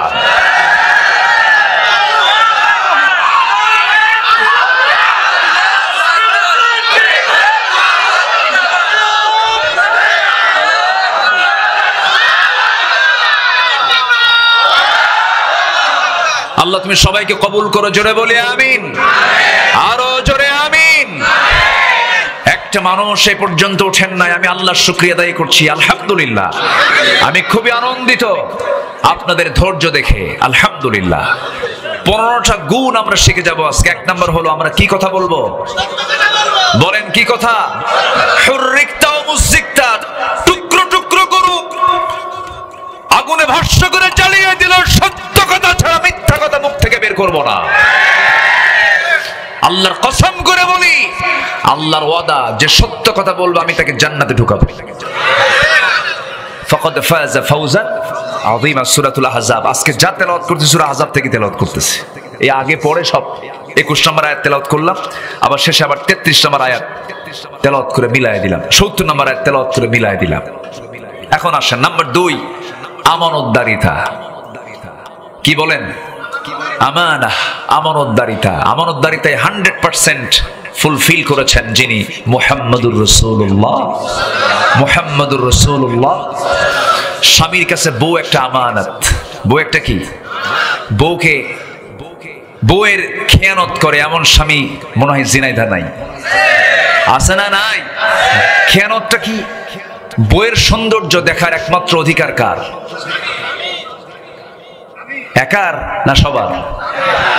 একার না সবার? একাকে? অনেকে চুপ করে আছে, বয়ফ্রেন্ড। এই ভালো করে, বলেন বলেন কার? স্বামীর। বয়ফ্রেন্ড কোন শব্দ ইসলামে, গার্লফ্রেন্ড শব্দ কোন ইসলামে? ইসলামে আছে হলো হাজব্যান্ড ওয়াইফ, স্বামী স্ত্রী, ইজাব কবুল, কবুল কবুল। এছাড়া কোন সম্পর্ক ইসলামে জাস্ট ফ্রেন্ড আছে না নাই? Just friend. আর কি আছে? হ্যাঁ, বেস্ট ফ্রেন্ড, ক্লাসমেট, বন্ধু বান্ধবী, কত শব্দ, কত কত কি। সম্মানিত ভাইয়েরা, একজন পুরুষের কাছে একজন পরনারী কখনো নিরাপদ হতে পারে না, ঠিক কিনা? বন্ধু কখনো হতে পারে না, এক সময় তার সঙ্গে তার অবশ্যই দৈহিক সম্পর্ক হবেই হবেই হবেই হবেই, ঠিক কিনা? সারাদিন যদি আপনি সিগালকে ডাক দিয়ে বলেন, সিগাল মুরগি খাইও না, সিগাল কি মুরগি না খেয়ে থাকবে? সিগালের খাবার কি? ও খাবেই, ওকে আপনি না বলে পারবেন না। তাহলে বউ হচ্ছে স্বামীর কাছে আমানত। বউ দেখবে একজন, কিন্তু কিছু কিছু লোক আছে বউ ধরেন ম্যারেজ ডেতে ম্যারেজ ডে পালন করে, আছে না? ম্যারেজ ডে পালন করে, আবার ঈদের দিন, বিশেষ দিন, বৈশাখ, তারপরে 31st নাইট, 14ই ফেব্রুয়ারি, আরো কত কি। এই সমস্ত দিন যখন আসে তখন বউটাকে নিয়ে সুন্দর করে আগে হোন্ডায় তোলে, হোন্ডায় তোলে। হোন্ডা হচ্ছে R15 না কি কয় যুবকরা, কত কও? R15। তো ওটার সিট, যে ড্রাইভিং সিটটা হলো উপরে না নিচে? নিচে। দেখছেন, সব জানেও, আমি আর কি কব। আচ্ছা, প্যাসেঞ্জার সিটটা হলো উপরে, মানে ড্রাইভার হলো নিচতলা আর প্যাসেঞ্জার হলো উপরতলা। উপরতলা দেওয়ার উদ্দেশ্য হলো উপরতলায় বউ, নিচতলায় স্বামী। উপরতলায় বউটাকে নিয়ে গোটা ঝিনাইদা করে, আর যাকেই দেখে তাকেই বলে, দেখো তো বউটা কেমন। এটা তো আমানত রক্ষা, তাই না? আমানত রক্ষা এটা না। আবার সারাদিন এরকম করে ঘোরাঘুরি করে সন্ধ্যার সময় বউটাকে সাজগোজ করায় ফেসবুকে দেবে, সুন্দর করে একখান ছবি তোলে, উলঙ্গ ছবি, উলঙ্গ ছবি তোলে ফেসবুকে পোস্ট দিয়ে বলে, প্রিয় ভাইরা আসুন আমার বউটাকে সবাই জামাতের সাথে দেখি। কিসের সাথে? জামাতের সাথে। তাহলে কি এটা কি আমানত হলো না খেয়ানত হলো? আমানত রক্ষা হলো না খেয়ানত হলো? খেয়ানত হলো। আমার বন্ধুগণ, আমার নবীজি স্ত্রীদের ব্যাপারে কত সচেতন ছিলেন, পরিবারের ব্যাপারে কত সচেতন ছিলেন। আমার নবীজি একদিন রাস্তা দিয়ে যাচ্ছিলেন, হঠাৎ করে ফাতিমা রাদিয়াল্লাহু আনহার একটা অপ্রয়োজনীয় আওয়াজ, একজন নারীর আওয়াজ রাস্তা থেকে শোনা গেল। রাসূল শোনা মাত্রই ভিতরে ঢুকলেন। ভিতরে ঢুকি বলছেন, ফাতিমা শোনো, তুমি একজন নারী মানুষ, আল্লাহ তোমাকে নারী করে পাঠিয়েছেন। তোমার মহিলা কণ্ঠের ভিতরে আল্লাহ রাব্বুল আলামিন পরপুরুষের জন্য আকৃষ্ট দিক দিয়েছেন। মেয়েরা যখন কথা বলবে বড় আওয়াজ না ছোট আওয়াজ? ছোট আওয়াজে কথা বলবে, কিন্তু তোমার কণ্ঠের আওয়াজ আমি রাস্তা পর্যন্ত শুনতে পেয়েছি। এটা আমার জন্য আকাঙ্ক্ষার ছিল না, অনাকাঙ্ক্ষিত ছিল। এটা করা উচিত নয় মা। ফাতিমা রাদিয়াল্লাহু তাআলা আনহা বললেন, আব্বাজান চরম ভুল করে ফেলেছে, আর হবে না, আমি আর জোরে কখনো কথা বলবো না। আমার রাসূল একদিন সাহাবে কেরামদের সঙ্গে কথা বলছিলেন, দরজায় দাঁড়ানো, পিছনে দাঁড়ায় আছেন আম্মাজান আয়েশা সিদ্দিকা রাদিয়াল্লাহু তাআলা আনহা। হঠাৎ করে রাসূল লক্ষ্য করে দেখেন কোন সাহাবী নাই, কিন্তু একজন অন্ধ সাহাবী নবীর সঙ্গে দেখা করার জন্য দূর থেকে আসতেছেন। রাসূল বলছেন, আয়েশা আমার সঙ্গে একজন সাহাবী সাক্ষাৎ করতে আসছে, তুমি এখন ভিতরে চলে যাও। আম্মাজান আয়েশা বলছেন, ইয়া রাসূলুল্লাহ, যে সাহাবী আপনার সঙ্গে দেখা করতে আসছে তার তো চোখই নাই, সে তো অন্ধ মানুষ, কোনো সমস্যা তো হওয়ার কথা না। রাসূল বলেন, আয়েশা সাহাবীর চোখ অন্ধ, তোমার চোখ অন্ধ নাকি? যাও ভিতরে চলে যাও। তাহলে বউয়ের আমানত রক্ষা করার দায়িত্ব কার? আসতে বলবেন না কার? তাহলে এই যে মার্কেটে ঘুরে বেড়ায় মহিলাগুলো, কাদের বউ? সব চুপ করে আছে। ভালো করে ধরে ফেলছি তো, ধরে ফেলছি আমি। রাগ করতেছেন নাকি আপনারা? তাহলে মার্কেটে যে ঘুরে বেড়ায় লাল লিপস্টিক লাগায়া, এই বউগুলো কাদের? এই মেয়েগুলো কাদের? হিসাব করতে হবে, আমানত নষ্ট করা যাবে না। প্রত্যেকের দায়িত্ব সম্পর্কে একদিন প্রশ্ন করবেন কে? আল্লাহ। আমানত। আমার বন্ধুগণ, একজন শাসক হবেন, জনগণ তার জন্য আমানত। স্বামী হবেন, বউ তার জন্য আমানত। পিতা হবেন, সন্তান তার জন্য আমানত। ওমর রাদিয়াল্লাহু তাআলা আনহু খলিফাতুল মুসলিমিন ছিলেন, শাসক ছিলেন। গোটা রাত মানুষ ঘুমায়, আর ওমরে ফারুক গোটা রাত কি করেন? জেগে থাকেন। কষ্ট তারই বেশি, কারণ দায়িত্ব যত বড়, প্রশ্ন তত বড়। গোটা রাত চলে যেত। ওমর রাদিয়াল্লাহু আনহু তার শাসনামলে যে কত বছর, যে কয় বছর তিনি শাসন করেছেন, একটা রাত তিনি কখনো আরামে বিছানায় তিনি পিঠ লাগাতে পারেন নাই। ক্ষমতা যখন পেয়েছেন আমানত মনে করেছেন, ক্ষমতা যখন পেয়েছেন সেই দিন থেকে শুরু করে নিয়ে মৃত্যুর দিন পর্যন্ত চুল পরিমাণ আরাম তিনি ভোগ করতে পারেন নাই। শুকায় শুকায় যাচ্ছিলেন। প্রশ্ন করা হলো, ওমর আপনি শুকায় যাচ্ছেন, আপনার একটু স্বাস্থ্যের দিকে সচেতন হওয়া দরকার। ওমরে ফারুক কেঁদে কেঁদে বলছেন, তোমরা আমাকে এমন দায়িত্ব দিয়েছো, এই দায়িত্ব আমাকে ঘুমটাকে হারাম করে দিয়েছে। আমি রাতে ঘুমাতে পারি না। জনগণকে না দেখলে, জনগণের দুঃখ দুর্দশা নিজের চোখে না অবলোকন করলে বুঝতে পারি না। ছোট্ট একটা কথা মনে পড়লো, একটা ছোট্ট রাতের কথা, এক রাতের কথা একটু বলি। ছোট্ট একটা রাতে এশার নামাজ হয়ে গেল। বউকে ডাক দিয়ে বলছেন, বউ আমার এশার নামাজ জামাত আদায় করলাম, নামাজ পড়ায় আসলাম। শাসকরা নামাজ পড়াবে না পড়বে? বলেন, শাসকরা নামাজ পড়বে না পড়াবে? আর আমার দেশে কি করে? পড়ে? পড়েও না। এই তো লাইনে আসছেন। পড়ানো তো দূরের কথা, পড়েও খালি বিড়ি খায়। কি খায়? বিড়ি খায়। বিড়ি টানে। বিড়ি টানার ছবি আছে না নাই? আস্তে করে আছে না নাই? হুক্কা টানার ছবি আছে, হুক্কা। মোষ হয়া মোষ দিয়ে নেতা হওয়া যায় না। কি মোষের মোষ রে বাবা, 2.5 ইঞ্চি মোটা হাইব্রিড জাতের মোষ। এমন নেতৃত্ব আমরা মানতে চাই না। আমরা নেতৃত্ব মানতে চাই মোষওয়ালা না দাড়িওয়ালা।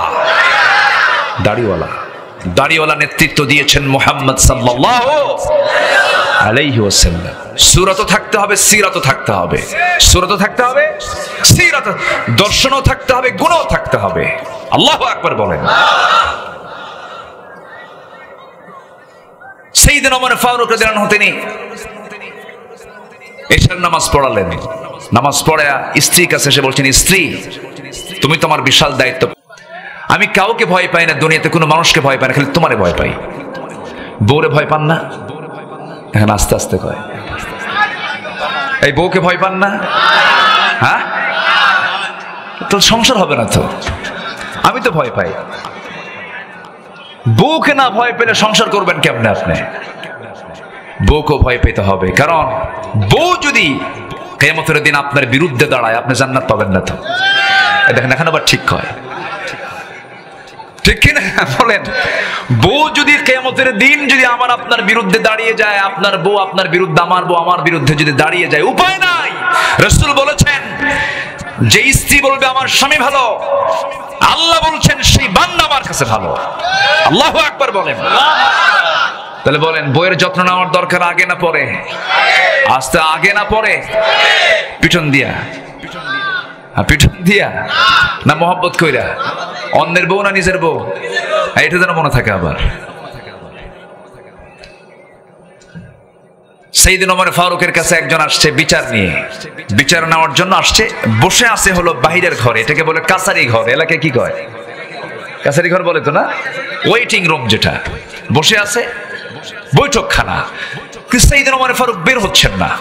অনেকক্ষণ ধরে ওই লোকটা মানে তার বিচার প্রার্থী হয়ে সে দাঁড়ায় আছে, আসলেই তার বিচারের কথাটা শোনাবেন। কিন্তু উনি গেছেন যে বিচার নেই, সেই বিচারটা হলো স্বামীর সাথে তার বইয়ের গন্ডগোল। ওই লোকটার সঙ্গে তার বইয়ের গন্ডগোল, এটা মিটাতে হবে।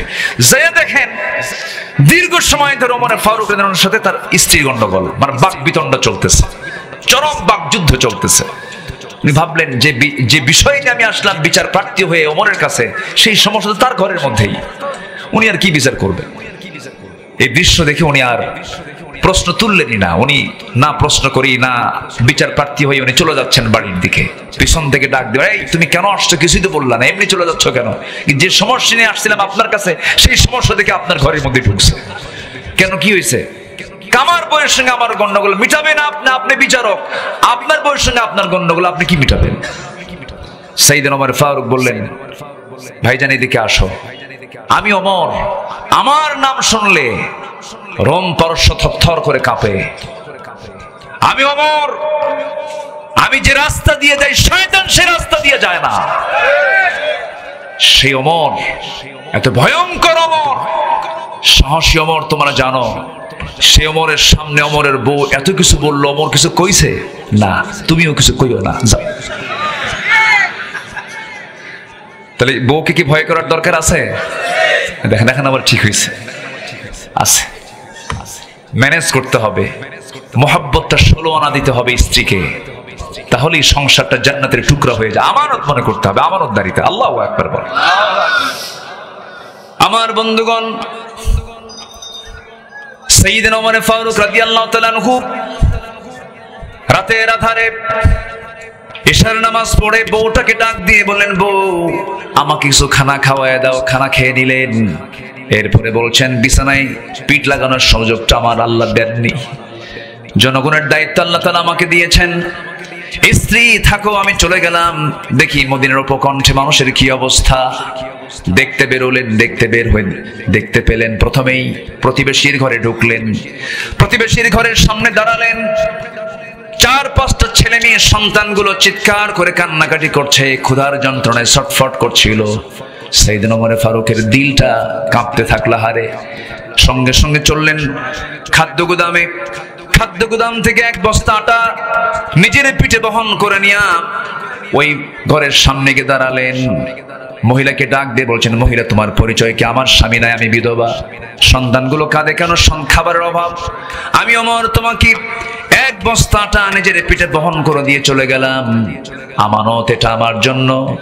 সন্তানের খাবার যখন ফুরে যাবে আমাকে আবার সংবাদ দেবে, ওমর নিজের পিঠে করে আবার 1 বস্তা আটা তোমার বাড়িতে পৌঁছায় দেবে। সাইয়েদনা ওমর ফারুক রাদিয়াল্লাহু আনহু সেখান থেকে আবার বেরোলেন। সামনে কিছু দূরে যেতে না যেতেই চিৎকার একটা আওয়াজ শুনতে পেলেন, একজন নারী কণ্ঠ। এক মহিলা চিৎকার করে করে কাঁদতেছে, প্রচন্ড কষ্ট হচ্ছিল ভিতরে। পুরুষ মানুষ ভিতরে যাবেন কেমনে? জানতে চাইলেন কি হয়েছে মহিলার। পেটে বাচ্চা, ডেলিভারির অসহ্য যন্ত্রণা শুরু হয়েছে। ধাত্রী নাই, ধাত্রীর অভাবে সন্তানটা ডেলিভারি হচ্ছে না। এমত অবস্থায় কি করা যায়? গভীর রাত, নিজের ঘরে ঢুকলেন। মিসেস ওমরকে ডাকলেন, হে আমার মিসেস, হে আমার স্ত্রী, তুমি আমার সঙ্গে চলো, বোরকাটা পড়ো। বউটাকে গভীর রাত্রিতে সঙ্গে করে নিয়ে রওনা দিলেন। ওই বাড়ির সামনে, যে মহিলার পেটে বাচ্চা ডেলিভারি হচ্ছে না, ওই বাড়ির সামনে দাঁড়ালেন। বউটার 2টা হাত চেপে ধরে বলছেন, আল্লাহর কসম করে বলি আমার স্ত্রী, আমরা কিন্তু শাসক নই, আমরা হলাম জনগণের খাদেম।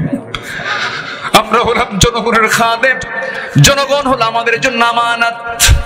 অতএব আজকে যদি এই মহিলা নার্সের অভাবে, একজন নারীর অভাবে, যদি সেবিকার অভাবে, যদি নার্সের অভাবে যদি এই মহিলার যদি মৃত্যু হয়ে যায়, সন্তানটার যদি মৃত্যু হয়ে যায়, কিয়ামতের দিন আমি ওমর, আমাকে খুনির কাতারে দাঁড় হতে হবে। অতএব আজকে আমি তোমার স্বামী, আমি তোমার কাছে আমার জোর অনুরোধ, আমরা নিজেকে শাসক না মনে করে, খাদেম মনে করে তুমি আমার পক্ষ থেকে এই দায়িত্বটা পালন করবে। যাও, ঘরের মধ্যে ঢোকো। আজকে তুমি আমার স্ত্রী, আমার শুধু বউ নও, তুমি আজকে এই মহিলার নার্সের দায়িত্ব পালন করবে। যেরকম সুবহানাল্লাহ। বউটাকে নার্স বানালেন। কি বানালেন? নার্স বানায় নিলেন। সন্তান ডেলিভারি হয়ে গেল। সেখান থেকে আবার বেরোলেন। সামনের দিকে চলতেছিলেন। ছোট্ট একটা লাঠি নিয়ে হাঁটতেন। নবীজির সুন্নাহ এটা। রাতের বেলা রাসূল ছোট্ট লাঠি নিয়ে হাঁটতেন, কারণ সাপ পোকামাকড়ের ভয় আছে না নাই বলেন? আছে। ছোট্ট লাঠি নিয়ে রাসূল হাঁটতেন। ছোট্ট লাঠি নিয়ে একাকী চলাফেরা করছেন ওমর ফারুক রাদিয়াল্লাহু তাআলা আনহু। চুল পরিমাণ কোনো ভয় নাই, কারণ তারা শুধু রাজ্যের সম্রাটই ছিলেন না, তারা মানুষের মনোজগতের সম্রাট ছিলেন। যেমন করে রাজ্যের সম্রাট তারা ছিলেন, আবার মানুষের মনের জগতের সম্রাটও ছিলেন। মনকে জয় করে গড়তে পেরেছিলেন তারা। একাকী চলতেছেন, কোনো ভয় নাই। কার ভয়? আসতে বলবেন না, কার ভয়? সামনেও কোনো লোক লাগলো না, পিছনেও কোনো লোক লাগলো না, কোনো প্রটোকল লাগলো না। 40টা রাষ্ট্র তিনি চালাচ্ছেন, অথচ একটা প্রটোকল মেইনটেইন করার জন্য একটা লোকও তার লাগতেছে না। একাকী রাতের বেলা, অন্ধকার কুটকুটে রাত্রিবেলা এত বড় একজন শাসক চলাফেরা করছেন, চুল পরিমাণ কোনো ভয় নাই। কেন? এর একমাত্র কারণ হলো তাদের মধ্যে চুল পরিমাণ কোনো দুর্নীতি ছিল না। ঠিক কিনা? দুর্নীতি শুধু দিলের মধ্যে ছিল। কার ভয়? আল্লাহ। এটা হচ্ছে আমানত। এটা কি বলেন? আমানত। সাইয়েদনা ওমর ফারুক রাদিয়াল্লাহু তাআলা আনহু সামনের দিকে চলতে চলতে হঠাৎ করে শেষ রাতের দিকে তার কানে গুনগুন গুনগুন করে একটা আওয়াজ আসতে থাকলো, মহিলার আওয়াজ। তিনি অবাক হলেন, এত রাত্রিতে গুনগুন করে গান গায়টাকে কোন মহিলা? বারবার তিনি অনুসন্ধান করছেন, সার্চ করছেন। বাড়ি পেয়ে গেলেন। যে ঘর থেকে আওয়াজ আসতেছে সেই ঘরের দরজার কাছে গিয়ে করাঘাত করলেন আর বলছেন, কোন মহিলা গুনগুন করে গান গাচ্ছ? কি উদ্দেশ্য তোমার? এত রাত্রিবেলা আল্লাহর কালাম তেলাওয়াত নাই, তাহাজ্জুদ নামাজ নাই, কি গুনগুন করে গান গাও? ভিতরে আওয়াজ বন্ধ হয়ে গেছে। বারবার ডাকছেন, দরজা খোলে না। পিছন দিক থেকে তিনি আস্তে করে খেজুর পাতার বানানো বেড়াটা আস্তে করে টান দিলেন, ভিতরে ঢুকলেন। ভিতরে ঢুকে দেখেন একজন মহিলার সামনে মোমবাতি জ্বালানো, এবং মহিলাটা মাথায় কাপড় দিয়ে সামনে দাঁড়ায় আছে। বলছেন, মহিলা তুমি গুনগুন করে গান গাও কেন? বিরহের গান গাচ্ছ কেন? কি হয়েছে তোমার? সঙ্গে সঙ্গে মহিলা তৎক্ষণাৎ জবাব দিয়ে বলতেছে, গান গেয়েছে এটা আমার জন্য একটা অপরাধ হতে পারে, কিন্তু আপনার পরিচয় আমি জানি না, আপনি কে? আপনি আমার ঘরের মধ্যে ঢুকে আপনি একটা দুইটা অপরাধ করেন নাই, 3 থেকে 4টা বড় বড় দোষ করে ফেলেছেন, আমি আপনাকে ছাড়বো না। ওমর ফারুক নিজের পরিচয় দিলেন না, গোপন করে বলছেন, মহিলা আমার দোষগুলো কি কি তুমি আমাকে একটা একটা করে বলো। মহিলা বলছে, আপনি ঘরের মধ্যে ঢুকবেন ভালো কথা, যে কোরআন তেলাওয়াতের কথা বলছেন সেই কোরআন আল্লাহ রাব্বুল আলামিন বলছেন, লা তাদখুলু বুয়ুতান গায়রা বুয়ুতিকুম হাত্তা তাস্তানিসু ওয়া তুসাল্লিমু আলা আহলিহা। কারো বাড়িতে ঢোকা যাবে না অনুমতি ছাড়া। আপনি সালাম দিলেন না, অনুমতি নিলেন না, 2টা বড় বড় ভুল করেছেন। আপনি দরজা না ঢুকে পিছন দিয়ে বেড়া ছিঁড়ে ভিতরে ঢুকলেন, আমার সম্পদের আপনি বড় ক্ষতি করে ফেললেন। নাম্বার 3। নাম্বার 4 হলো আমি একজন পর্দাশীলা নারী, আপনি ঘরের মধ্যে ঢুকলেন, আপনি পরপুরুষ, আমি পুরনারী, আমার পর্দার কিছু ক্ষতি হয়ে গেল। এই যে বড় বড় ভুল, এই ভুলগুলোর জন্য আমি আপনার বিরুদ্ধে মামলা দেব। কার আদালতে? কমরের আদালতে। কার সামনে বলে? কার সামনে বলতেছে? সাইয়েদনা ওমর ফারুক বলছেন, তুমি কার নাম নিল? কমরের নাম নিলাম। সাইয়েদনা ওমর ফারুক বলছেন, ওমর লোকটা তেমন ভালো মানুষ না, তেমন জোতের মানুষ না। এবার মহিলা খেপে গিয়ে বলছে, আপনি যার বিরুদ্ধে আপনি এমন জাতীয় কথা বললেন, দোষ শুধু 4টা নয়, দোষ আরেকটা যোগ হলো। আল্লাহু আকবার বলেন। নিজের কথা কি ভালো বলা যায় নাকি? নিজের কথা তো ভালো বলা যায় না। আমি আপনার বিরুদ্ধে মামলা ঠুকে দেব, সূর্য শুধু উদয় হবে, ওমরের আদালতে চলে যাব, মামলা দিয়ে দেব। সাইয়েদনা ওমর ফারুক বলছেন, ঠিক আছে মামলা দিবা, ভালো কথা। আমার একটা প্রশ্ন। কি প্রশ্ন? সেই প্রশ্ন হলো, তুমি যে রাতের বেলা গুনগুন করে একটা পুরুষকে পাওয়ার জন্য তুমি গুনগুন করে গান গাচ্ছের হেতুটাকে, কারণটাকে কি হয়েছে তোমার বলো? কি 3 মাস আগে বিয়ে হলো আমার, 3 থেকে 4 রাত আমি আমার স্বামীকে পেয়েছিলাম, আমার ভরা যৌবন আজকে 3 মাস গত হতে চলছে, প্রায় 4 মাস গত হতে চলছে। আমার স্বামীকেই রাষ্ট্রের রাষ্ট্রপতি ওমর ফারুকের লোকজন সীমান্ত প্রহরায় তাকে নিয়োগ দিয়েছে, সে চলে গেছে চাকরি করার জন্য। আজকে 4 মাস গত হতে চললো, আমার স্বামীর কোনো খবর নাই। আমার স্বামী কোথায় আছে, কি অবস্থায় আছে আমি জানি না। রাত্রেবেলা গভীর রাতে সে নামাজ পড়ে ঘুমিয়ে পড়েছি, ঘুমার ধরে না, স্বামীর জন্য বারবার আমি ব্যাকুল হয়ে পড়ছি। কোনো পরপুরুষকে নয়, আমার বৈধ স্বামীকে কাছে পাবার জন্য আমি বারবার বিরহের গুনগুন করে গান গাচ্ছি। ওমর ফারুক মনে মনে চিন্তা করছেন, দোষ তো আরেকটা যোগ হয়ে গেল। জোরে কান সুবহানাল্লাহ, আর জোরে কান সুবহানাল্লাহ। শাসক জনগণ থেকে দূরে থাকবে না কাছে থাকবে? জনগণ এবং শাসকের দূরত্ব হবে বেশি না দূরত্ব থাকবে না? দূরত্ব থাকা যাবে না, একদম কাছাকাছি অঙ্গাঙ্গি হবে থাকতে হবে। এটাই হচ্ছে আমানতদারিতা, ঠিক কিনা? আলোচনা শুনতে রাজি আছেন তো সবাই নাকি? কারো কোনো কষ্ট নেই? জোরে বলি ইনশাআল্লাহ। আমার নবীর কয়টা গুণ শিখবো আজকে আমরা? চলতেছে কয় নাম্বার? আরো আছে কয়টা? তাহলে ফজর কি সময় দিচ্ছেন আমাকে? জোরে বলি ইনশাআল্লাহ, আরো জোরে বলি ইনশাআল্লাহ।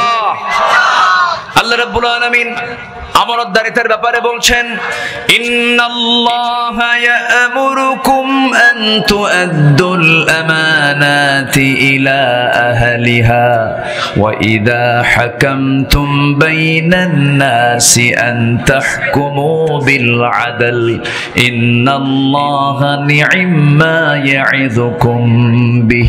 জোরে বলুন আল্লাহু আকবার। সূরাতুন নিসা আয়াত নম্বর 58। আল্লাহ রাব্বুল আলামিন আমানতদারিতার ব্যাপারে অর্ডার দিয়েছেন, তোমরা আমানতটাকে পূর্ণ করো, খেয়ানত করো না। কারণ যার আমানতদারিতা নাই তার ঈমান আসতে, তার ঈমান নাই। আল্লাহ রাব্বুল আলামিন ঈমানদারের যত গুণ বলেছেন, যত জায়গায় গুণের কথা বলেছেন সেখানে আমানতের কথা বলেছেন। এক জায়গায় বলছেন ওয়াল্লাযীনা হুম লিআমানাতিহিম ওয়া আহদিহিম রাউন ওয়াল্লাযীনা হুম আলা সালাওয়াতিহিম ইউহাফিযুন উলাইকা হুমুল ওয়ারিসুন আল্লাযীনা ইয়ারিসুনাল ফিরদাউসা হুম ফিহা খালিদুন। জোরে বলুন আল্লাহু আকবার।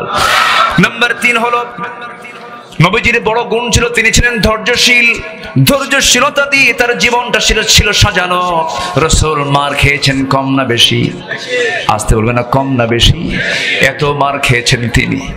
মক্কার মাটিতে একদিন রাসূলকে মারতে মারতে রক্তাক্ত করে ফেলা হলো। তায়েফের কথা কে না জানেন? তায়েফের রাসূলকে মারতে মারতে এক পর্যায়ে রাসূল সেন্সলেস হয়ে পড়েছেন, কোনো হোশ নাই। নবীজির মাথার রক্তগুলো গড়ে গড়ে পায়ের তলা পর্যন্ত চলে গেছে। পায়ের তলার সঙ্গে জুতার জমাট বেঁধে গেছে। রাসূল টেনে টেনে খুলতে পারেন না, আর শাজিম কাঁপতেছে, ফেরেশতারা কাঁপতেছে, ফেরেশতারা অস্থির হয়ে গেছে। জিবরিল আমিন এসে বলছেন, ইয়া রাসূলুল্লাহ, এই তায়েফবাসী আপনাকে এত অত্যাচার করলো, এত জুলুম করলো, আপনি শুধু বলে দেন এই তায়েফবাসীকে দুই পাশের দুই পাহাড় দিয়ে চাপা দিয়ে শেষ করে দেব। রাসূল বলছেন, ও আমার ভাই জিবরাইল, আমি মুসার মতো দোয়া করব না, আমি নূহের মতো দোয়া করব না। আমার এই সমস্ত তায়েফবাসী বুঝে নাই, না বুঝে না জেনে আমার প্রতি অত্যাচার করেছে, জুলুম করেছে, আমি এদের সমস্ত ভুলগুলোকে আমি রাসূল মাফ করে দিলাম। জোরে বলি সুবহানাল্লাহ, আরো জোরে বলি সুবহানাল্লাহ। আমার নবীজির মধ্যে প্রতিশোধ ছিল না, ক্ষমা ছিল।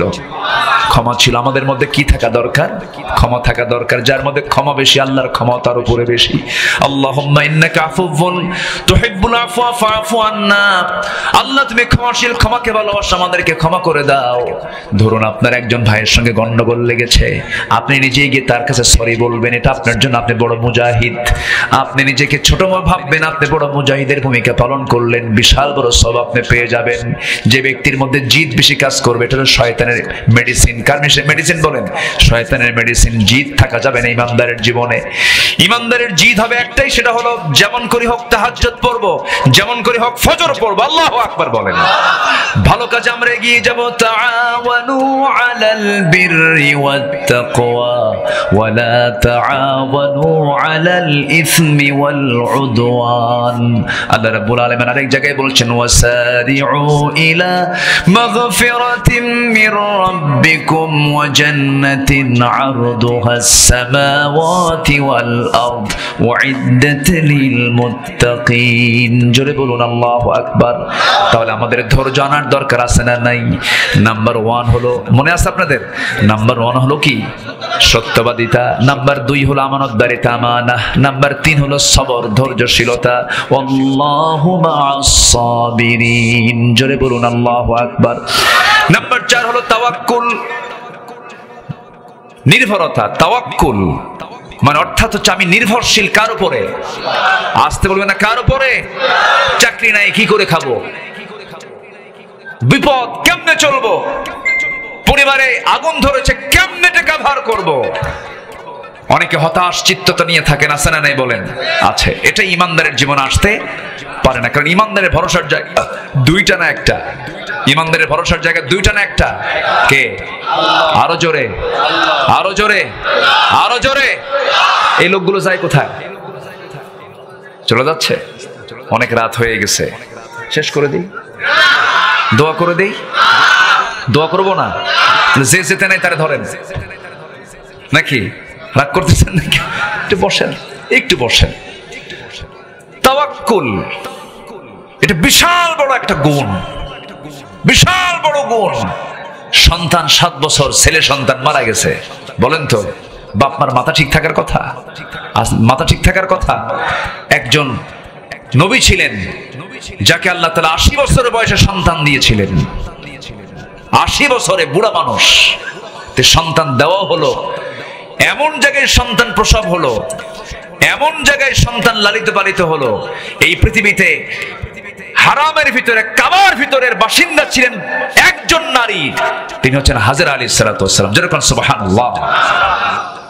সন্তান হলো, 7 বছর বয়স হলো, একটু বোঝা, একটু টান, একটু ডাক দেওয়া শুরু হলো। আল্লাহ বলেন, ইব্রাহিম আমি তো সিদ্ধান্ত নিয়েছে ওরে জব করতে হবে, কোরবানি করতে। ইন্নী আরা ফিল মানামি আন্নী আযবাহুক, জব করতে হবে। উনি কি আল্লাহর উপরে ভরসা ছেড়েছিলেন? ভরসা ছেড়েছিলেন না। যে অবস্থায় থাকে না কেন, ইব্রাহিমের সেই বিশাল পরীক্ষা, আগুনের পরীক্ষা, সন্তানের পরীক্ষা, পারিবারিক পরীক্ষা, রাষ্ট্রীয় পরীক্ষা, সব পরীক্ষায় ভরসা করেছেন কার উপরে? আসতে বলবেন না, কার উপরে? এক একটা পয়েন্টের উপরে একটা বিশাল লম্বা আলোচনা হয়ে যেত। সময় তো খুব অল্প, এবং ধৈর্যের বাঁধও ভেঙে যাচ্ছে। ওয়াজ হচ্ছে ধৈর্যের, এইদিকে মারতেছে দৌড়। তাহলে কেমন হলো বলেন? ওয়াজের সাথে তো বাস্তবতার মিল একটু কম পাচ্ছি। একটু বসেন না, একটু বসেন। আগামীতে মাহফিল যখন করবেন, প্রধান বক্তাকে উঠায় দিবেন 9:30টায়। ঠিক আছে না? বলেন তো ঠিক আছে না? হ্যাঁ, তাহলে একটা মাহফিলের সৌন্দর্য 16 আনা ঠিক থাকে। আল্লাহ কবুল করুন, জোরে বলি আল্লাহুম্মা আমিন।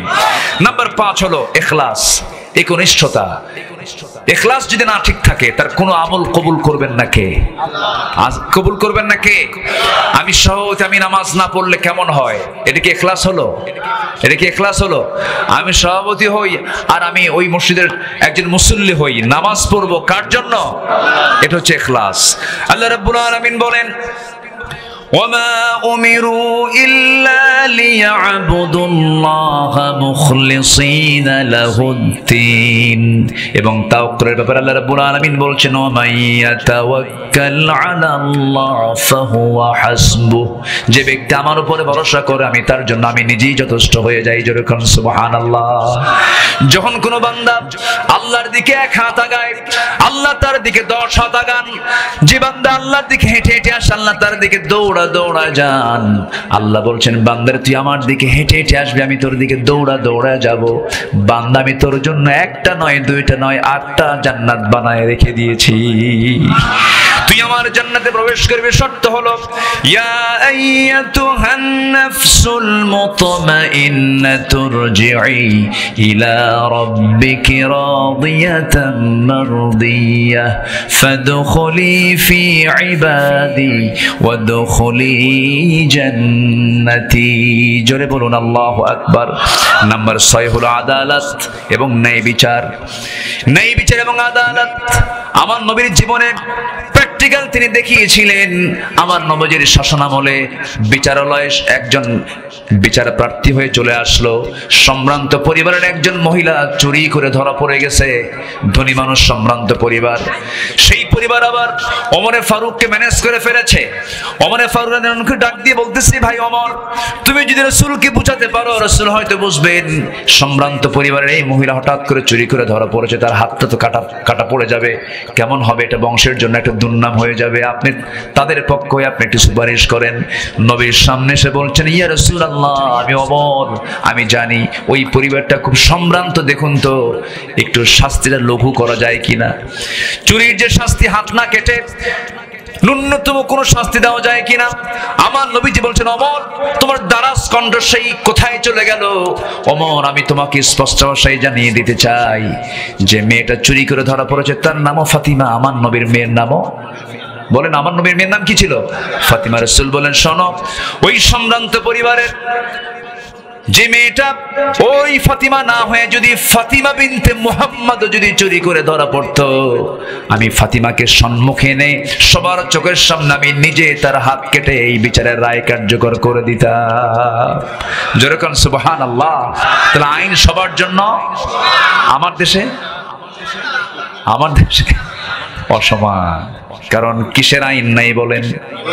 আসতে বলুন না, কিসের আইন নাই? কোরআনের আইন নাই। ওমর ফারুক রাদিয়াল্লাহু আনহু তার ছেলে মদ্যপ ছিল, মদ্যপান করে ধরা পড়েছে, প্রমাণ হয়ে গেছে, নিজের হাতে তাকে মেরে দুনিয়া থেকে বিদায় করে দিয়েছেন। আমার বন্ধু আদালত, আল্লাহ রাব্বুল আলামিন বলেন, ইয়া আইয়ুহাল্লাযীনা আমানু কুনু কাওয়ামিনা লিল্লাহি শুহাদাআ বিল কিসত। তোমরা কি করবে? সুন্দর করে আদালতটাকে কায়েম করবে, ন্যায় বিচার প্রতিষ্ঠা নিশ্চিত করবে। কার হুকুম? আসতে বলবেন না, কার হুকুম? নাম্বার 7 হলো তওবা করা, ক্ষমা প্রার্থনা করে। এটা নবীর সুন্নাহ ছিল, নবীর চরিত্র ছিল। আল্লাহ রাব্বুল আলামিন রাসূলকে বলছেন, খুযিল আফওয়া ওয়া আমর বিল আরফি ওয়া আরিদ আনিল জাহিলিন। জোরে বলুন আল্লাহু আকবার। তাহলে তওবা করব কার কাছে? বিড়ি খাই স্যার, বিড়ি খাবো না। দেখেন সবাই চুপ, আর কিচ্ছু কয় হুজুর এটা শুনবো না। বিড়ি খাই স্যার, জীবনে বিড়ি, দেখেন আওয়াজ নাই। মাহফিলে এসে বলে কি জানেন, হুজুর বিড়ি খাওয়া কি জায়েজ আছে? মানে উনি জায়েজের চেষ্টায় আছেন। আচ্ছা আপনি বলেন তো, বিড়ি কোন একজন নবী খাইছে বলেন তো? এরকম কোন নবীর নাম বলতে পারবেন আপনি? এই যে লক্ষাধিক পয়গম্বর আল্লাহ তাআলা পাঠালেন, কোন পয়গম্বর বিড়ি টানলেন না। এই বিড়ি টানাটা আসলো কোন জায়গা থেকে? কি টানা টানে, এক টানে ধোঁয়া 3 তলায় পাঠায়। আছে না নাই?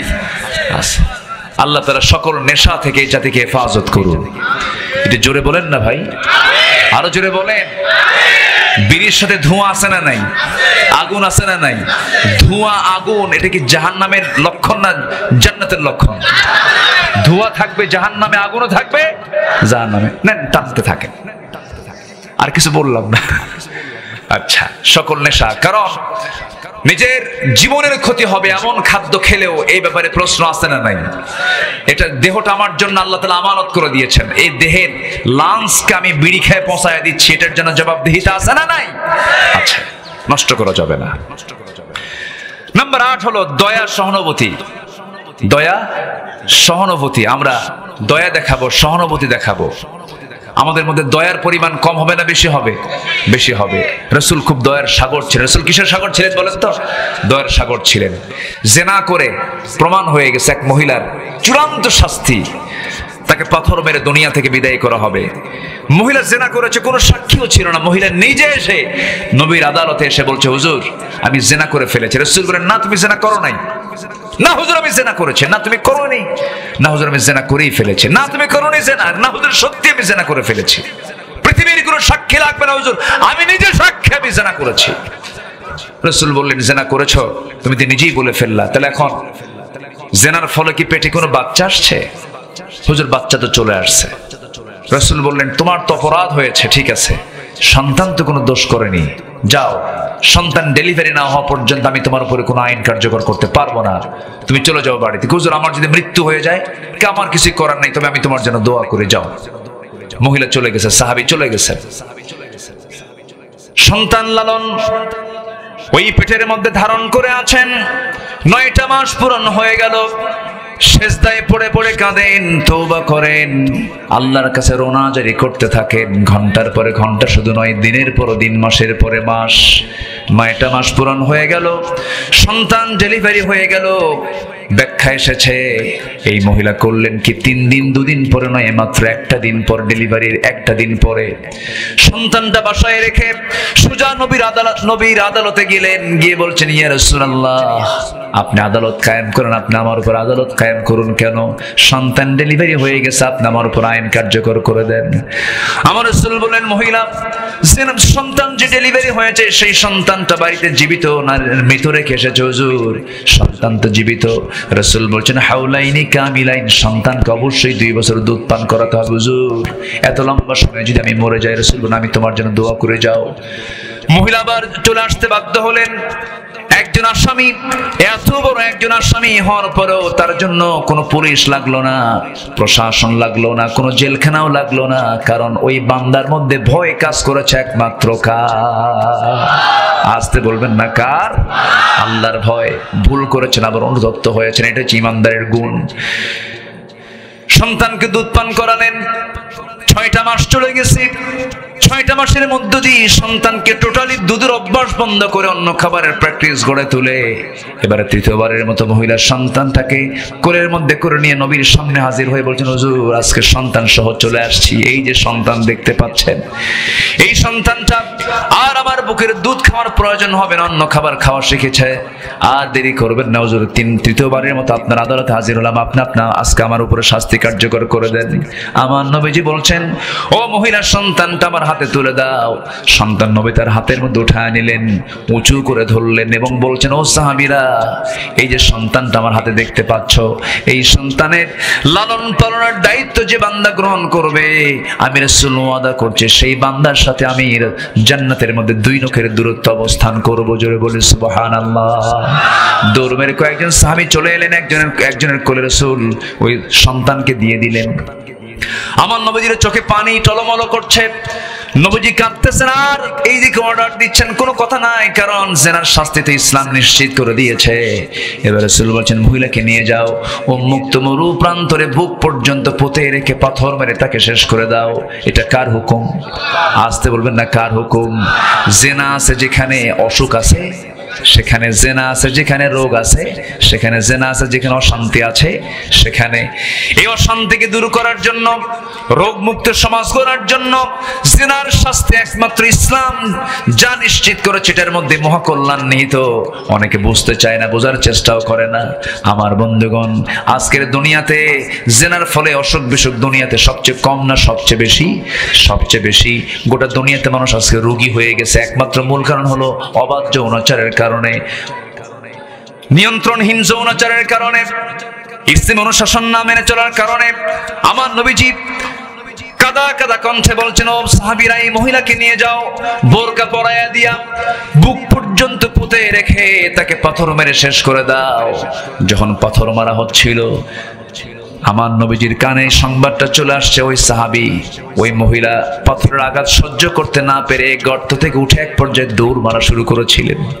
আবার সাহাবীরা তাকে ধরে এনে বুক পর্যন্ত পুঁতে রেখে পাথর মেরে তাকে শেষ করে দেওয়া হলো, শেষ করে ফেললেন। সাহাবে কেরাম সাইয়েদনা আলী রাদিয়াল্লাহু আনহু নবীর সামনে দাঁড়িয়ে বলছেন ইয়া রাসূলুল্লাহ ওই মহিলাকে যখন পাথর মারছিলাম ওই মহিলার শরীর থেকে ছিটকে সে কিছু নাপাক রক্ত আমার গায়ে এসে লাগলো। নাসিকে কঞ্চিত করলেন, নাক শিকায় তুলে তাকে লানত করছিলেন। রাসূল কাদা কাদা কণ্ঠে বলছেন আলী কোন মহিলার রক্তকে নাপাক রক্ত বলো? তুমি কি জানো ওই মহিলার রক্ত জমিনে স্পর্শ করার পূর্বে আল্লাহ তাআলা তাকে জান্নাতের মেহমান বানিয়ে দিয়েছেন, আল্লাহ তাকে মাফ করে দিয়েছেন। আবার একজন সংবাদ দিয়ে এনে বলল হুজুর আমরা ওই মহিলাকে যখন পাথর মারছিলাম সহ্য করতে না পেরে সঙ্গে সঙ্গে সে উঠে দাঁড়িয়েছিল, সেই গর্ত থেকে উঠে সে দৌড় মারতেছিল। রাসূল আবেগ আপ্লুত হয়ে বললেন তোমরা তাকে কেন ছেড়ে দিলা না? তোমরা তাকে কেন ছেড়ে দিলে না? যদিও এটা শরীয়ত সম্মত কথা নয়, কিন্তু মানবতার জন্য দয়ার সাগর যে তিনি, দয়া দেখিয়ে তিনি এই কথা বলে ফেলেছেন। আমার নবীজি বলছেন ও সাহাবীরা এই মহিলাকে জানাজার আয়োজন করো, জানাজা কেউ পড়াবে না, এই মহিলার জানাজার দায়িত্ব আমি রাসূল নিজে গ্রহণ করলাম। জানাজায় রাসূল দাঁড়ায় গেলেন, রাসূল জানাজা শেষ করে বললেন সাহাবীরা এই মহিলা জীবনের শেষ সময় পর্যন্ত যে পরিমাণ তওবা করেছে, যে পরিমাণ চোখের পানি ফেলে ফেলে কেঁদেছে, আল্লাহর প্রতি যে পরিমাণ ইখলাসের সাথে ব্যাক করেছে, আল্লাহ তাআলা তার সকল গুনাহ তো মাফ করে দিয়েছেন।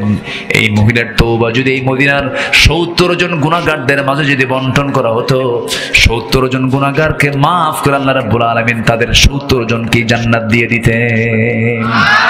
তাহলে আমাদের ভালো হওয়ার সুযোগ আছে না নাই? আসতে বলবেন না, আছে না নাই? সেই সুযোগটা হলো তওবা। সেই সুযোগটা কি? তওবা। যে বান্দার মধ্যে তওবা থাকবে সেই বান্দার মধ্যে দয়া থাকবে, সহানুভূতি থাকবে, নম্রতা থাকবে, ভদ্রতা থাকবে। নাম্বার 9 হলো নম্রতা ছিল আমার নবীজির ভিতরে, ভদ্রতা ছিল।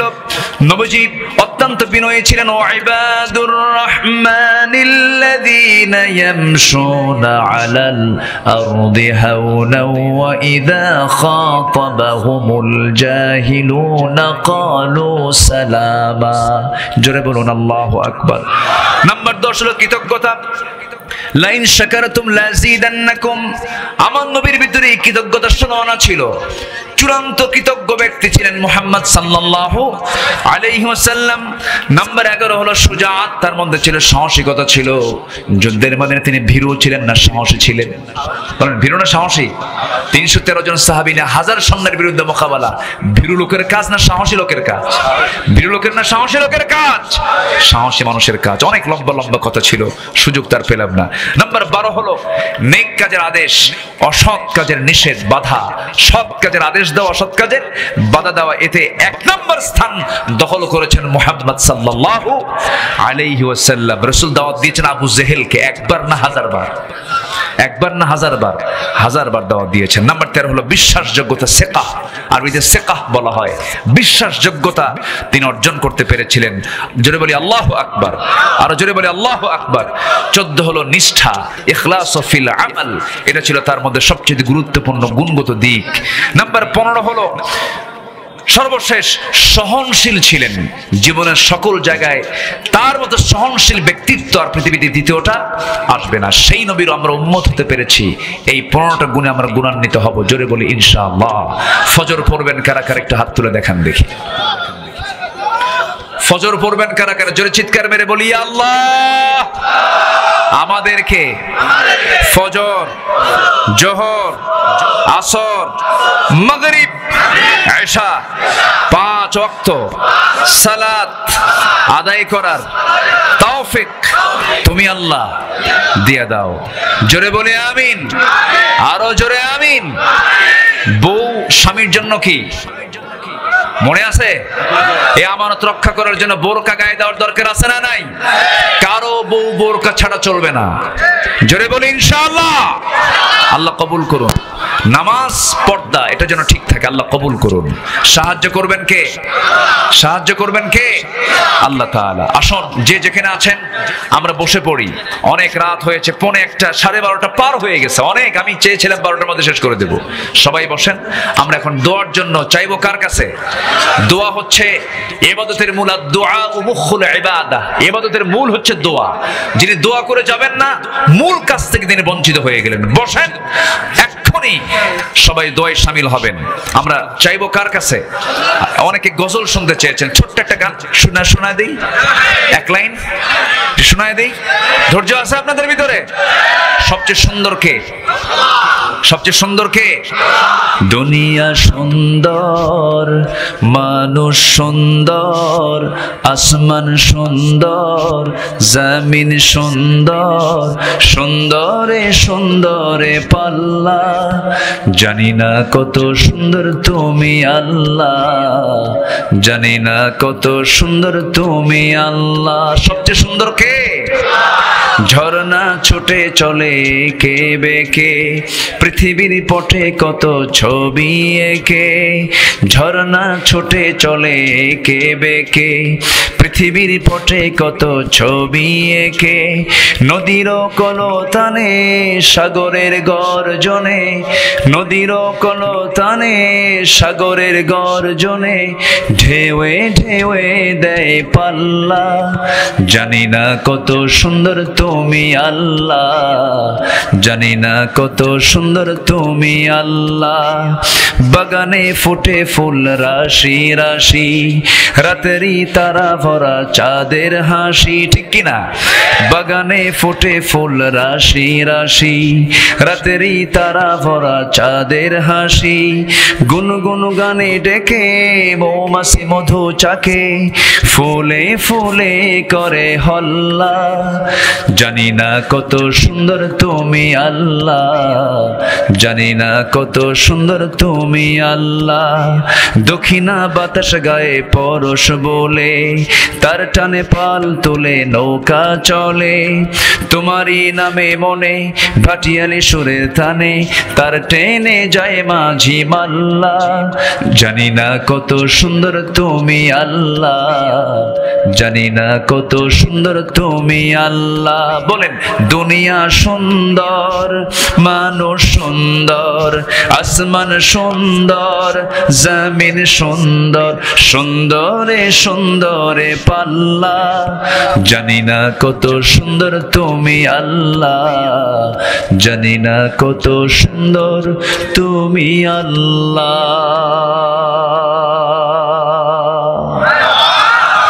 সে আল্লাহকে আমরা দেখতে চাই না? কোথায় যেতে হবে তাহলে? কোথায় যেতে হবে?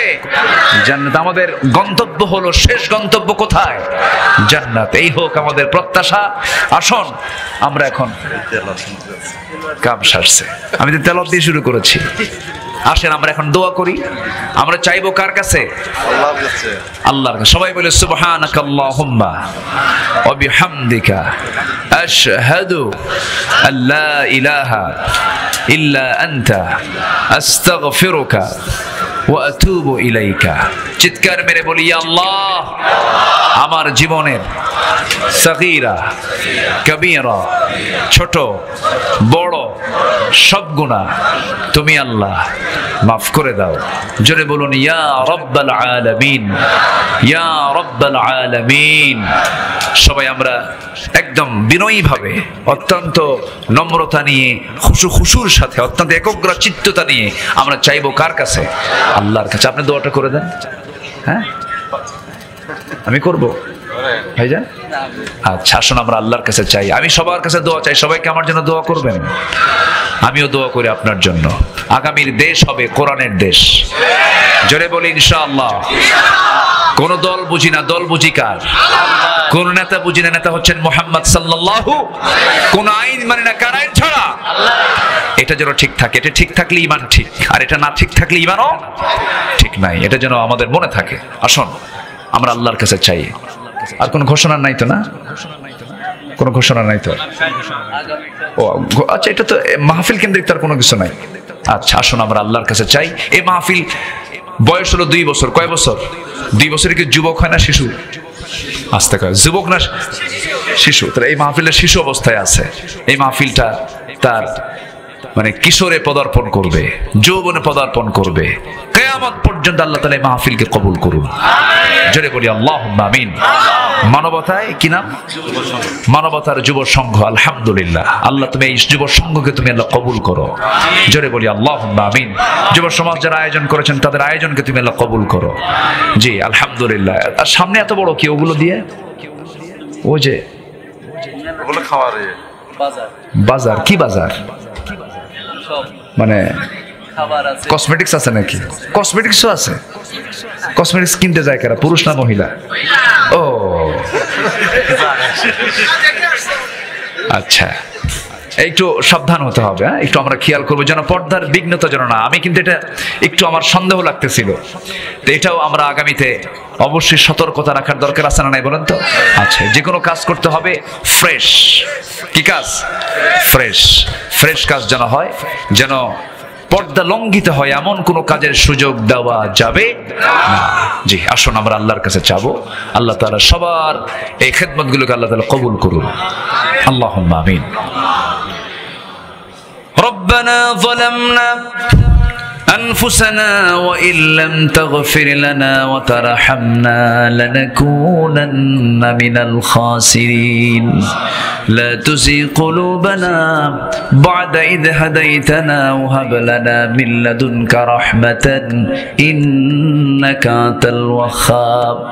গভীর রাত, নিঝুম রাত, ঝিমানো রাত্রিতে খোলা আকাশের নিচে হাজার হাজার মুসলমান নরনারী নিয়ে তোমার কালামের 2-3 দুইটা আয়াতকে সামনে রেখে তোমার নবীজির সীমাহীন চরিত্র থেকে সামান্য কিছু কথা, সামান্য কিছু জীবনী নিয়ে, তার চারিত্রিক দিক নিয়ে কিছু কথা বলেছি।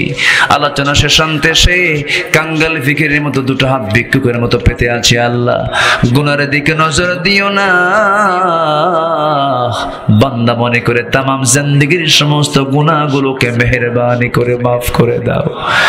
জনম দুঃখিনী মা, জনম দুঃখী বাপ যান যারা দুনিয়া থেকে বিদায় নিলেন, জিন্দেগীর গুনাহগুলো মাফ করে দাও, কবরগুলোকে জান্নাতের টুকরা বানায়া দাও।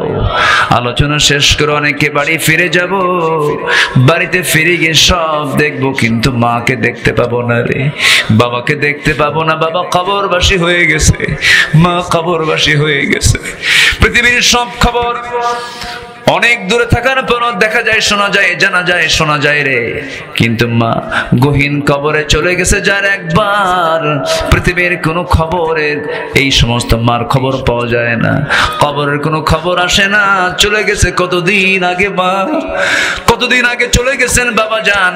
ও আল্লাহ, এমন ভাই আমার সঙ্গে হাত তুলতে পারেন যিনি নিজের হাতে নিজের মাকে দাফন করেছেন, নিজের বাবার লাশ নিজের পেটে বহন করে কবর পর্যন্ত নিয়ে চলে গেছেন। সে আব্বা আম্মা যারা চলে গেল, জিন্দেগীর গুনাহগুলো মাফ করো, কবরের সমস্ত আযাবকে তুমি আল্লাহ মাফ করে দাও।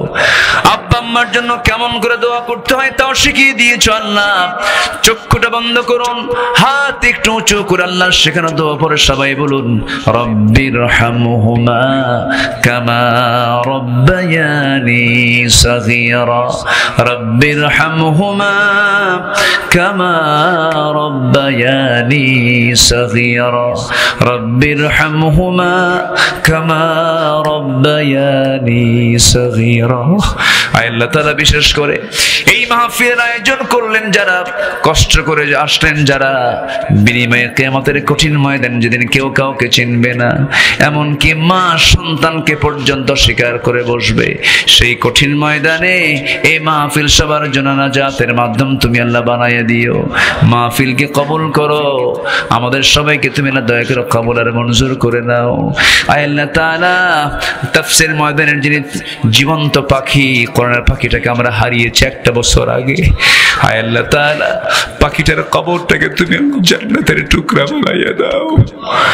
তার সারা জীবনের লালিত স্বপ্ন ছিল এই জমিনে কোরআনটা বিজয়ী হওয়া। আল্লাহ তাআলা তুমি তাকে দেখার সুযোগ করে দাও নাই, কিন্তু আমাদের সবার কামনা আল্লাহ এই জমিনে কোরআনের রাজ কায়েম হয়েছে এমন দৃশ্য দেখার তৌফিক তুমি আল্লাহ আমাদের দেখাইয়া দাও। যেমন করে 24 দেখাইয়া দিয়েছো, সামনে এমন একটা সময় আমাদেরকে দেখাইয়া দিবা যে জনপদে কোরআনের আইন বাস্তবায়ন হয়ে যাবে আল্লাহ, এমন দৃশ্য দেখার তৌফিক তুমি আল্লাহ আমাদের সবাইকে দিয়ে দাও। আল্লাহ তাআলা আমার ডানে, আমার বামে, আমার সামনে, আমার পিছনে যত ভাই হাত তুলেছেন, আর যত মা বোন হাত তুলেছেন, আল্লাহ যার যা চাওয়া তুমি আল্লাহ পাওয়া করে দিও, যার যে সমস্যা তুমি আল্লাহ সমাধান করে দিও, রোগাক্রান্ত রোগ মুক্ত করে দাও, ঋণগ্রস্ত ঋণ মুক্ত হওয়ার তৌফিক দিয়ে দাও। এক কথায় যার যে সমস্যা তুমি আল্লাহ দয়া করে সমাধান করে দাও। মহেশপুরের প্রত্যেকটা ঘরকে ইসলামের দুর্গ বানায়া দাও, ঘরে ঘরে খালিদ বিন ওয়ালিদ পয়দা করো, আয়েশা সুমাইয়া খাদিজার মতো মা তুমি আল্লাহ পয়দা করে দাও। দুনিয়া থেকে কোন দিন বিদায় নেব জানি না, ডান হাতে আমলনামা না আসা পর্যন্ত কবরে নিও না রে আল্লাহ। অনেক মায়ের কত সমস্যা আছে, মাদের সকল সমস্যাকে তুমি আল্লাহ সমাধান করে দাও। আল্লাহ তাআলা যে ঘরে মেয়ে আছে বিয়ে হয় না, বিয়ের ব্যবস্থা করে দাও, সৎপাত্র স্তর তৌফিক তুমি আল্লাহ দিয়ে দাও। আল্লাহ তাআলা এই পৃথিবীতে আসার তো সিরিয়াল ছিল, যাওয়ার তো কোনো সিরিয়াল নাই, কে মরে যাব, কে দুনিয়া থেকে আগে বিদায় নেব, কে পরে বিদায় নেব তুমি আল্লাহ ভালো করে জানো। সব তালিকে তোমার কাছে আল্লাহ মেহেরবানি করে মরতে যখন হবে তুমি আল্লাহ শহীদে মত কপালে জুটাইয়া দিও। দুনিয়া থেকে কোন দিন বিদায় নেব জানি না, যেদিন মরে যাব টান মেরে ঘর থেকে বের করে দেবে রে। জীবনের শেষ গোসলটা হয়ে যাবে, মরা মুখ সব দেখে দেখে চলে যাবে, কবরের সময় দিবি, বাঁশ চাপা দেবে, মাটি চাপা দেবে, ওই যে কবরের সময় দেবে রে, আর কোনদিন কেউ খোঁজ নিতে যাবে না রে, 24 ঘন্টা যাবে না, মাথার চুলগুলো চুলগুলো খসে খসে পড়বে। সেই চুলে কত শ্যাম্পু দিলাম, তেল দিলাম রে, চুল আমরা আটকে রাখতে পারবো না। 3 দিন যেন যাবে না, চামড়াগুলো গলে গলে পোকার পেটের খাবার হয়ে যাবে। 7 দিন যাবে না রে, পেটের নাড়ি ভরি সব চোখ মুখ কান নাক বের হওয়া শুরু হয়ে যাবে। কিম্ভূত কিমাকার চেহারা হয়ে যাবে রে। ও আল্লাহ, মাত্র 3টা মাসের ব্যবধান, কবর খনন করে যদি দেখা হয় কয়েকটা হাড় ছাড়া কিচ্ছুই খুঁজে পাওয়া যাবে না কবরে। এই তো জীবন রে আমার, শেষ সময়, শেষ দেখা যায় তুমি ছাড়া কোনো বন্ধু আমার জীবনে আর নাই রে। ও আল্লাহ, সে অন্তিম মুহূর্ত, অন্তিম সময় যখন চলে আসবে, জবানে জারি করে দিও লা ইলাহা ইল্লাল্লাহু মুহাম্মাদুর রাসূলুল্লাহ।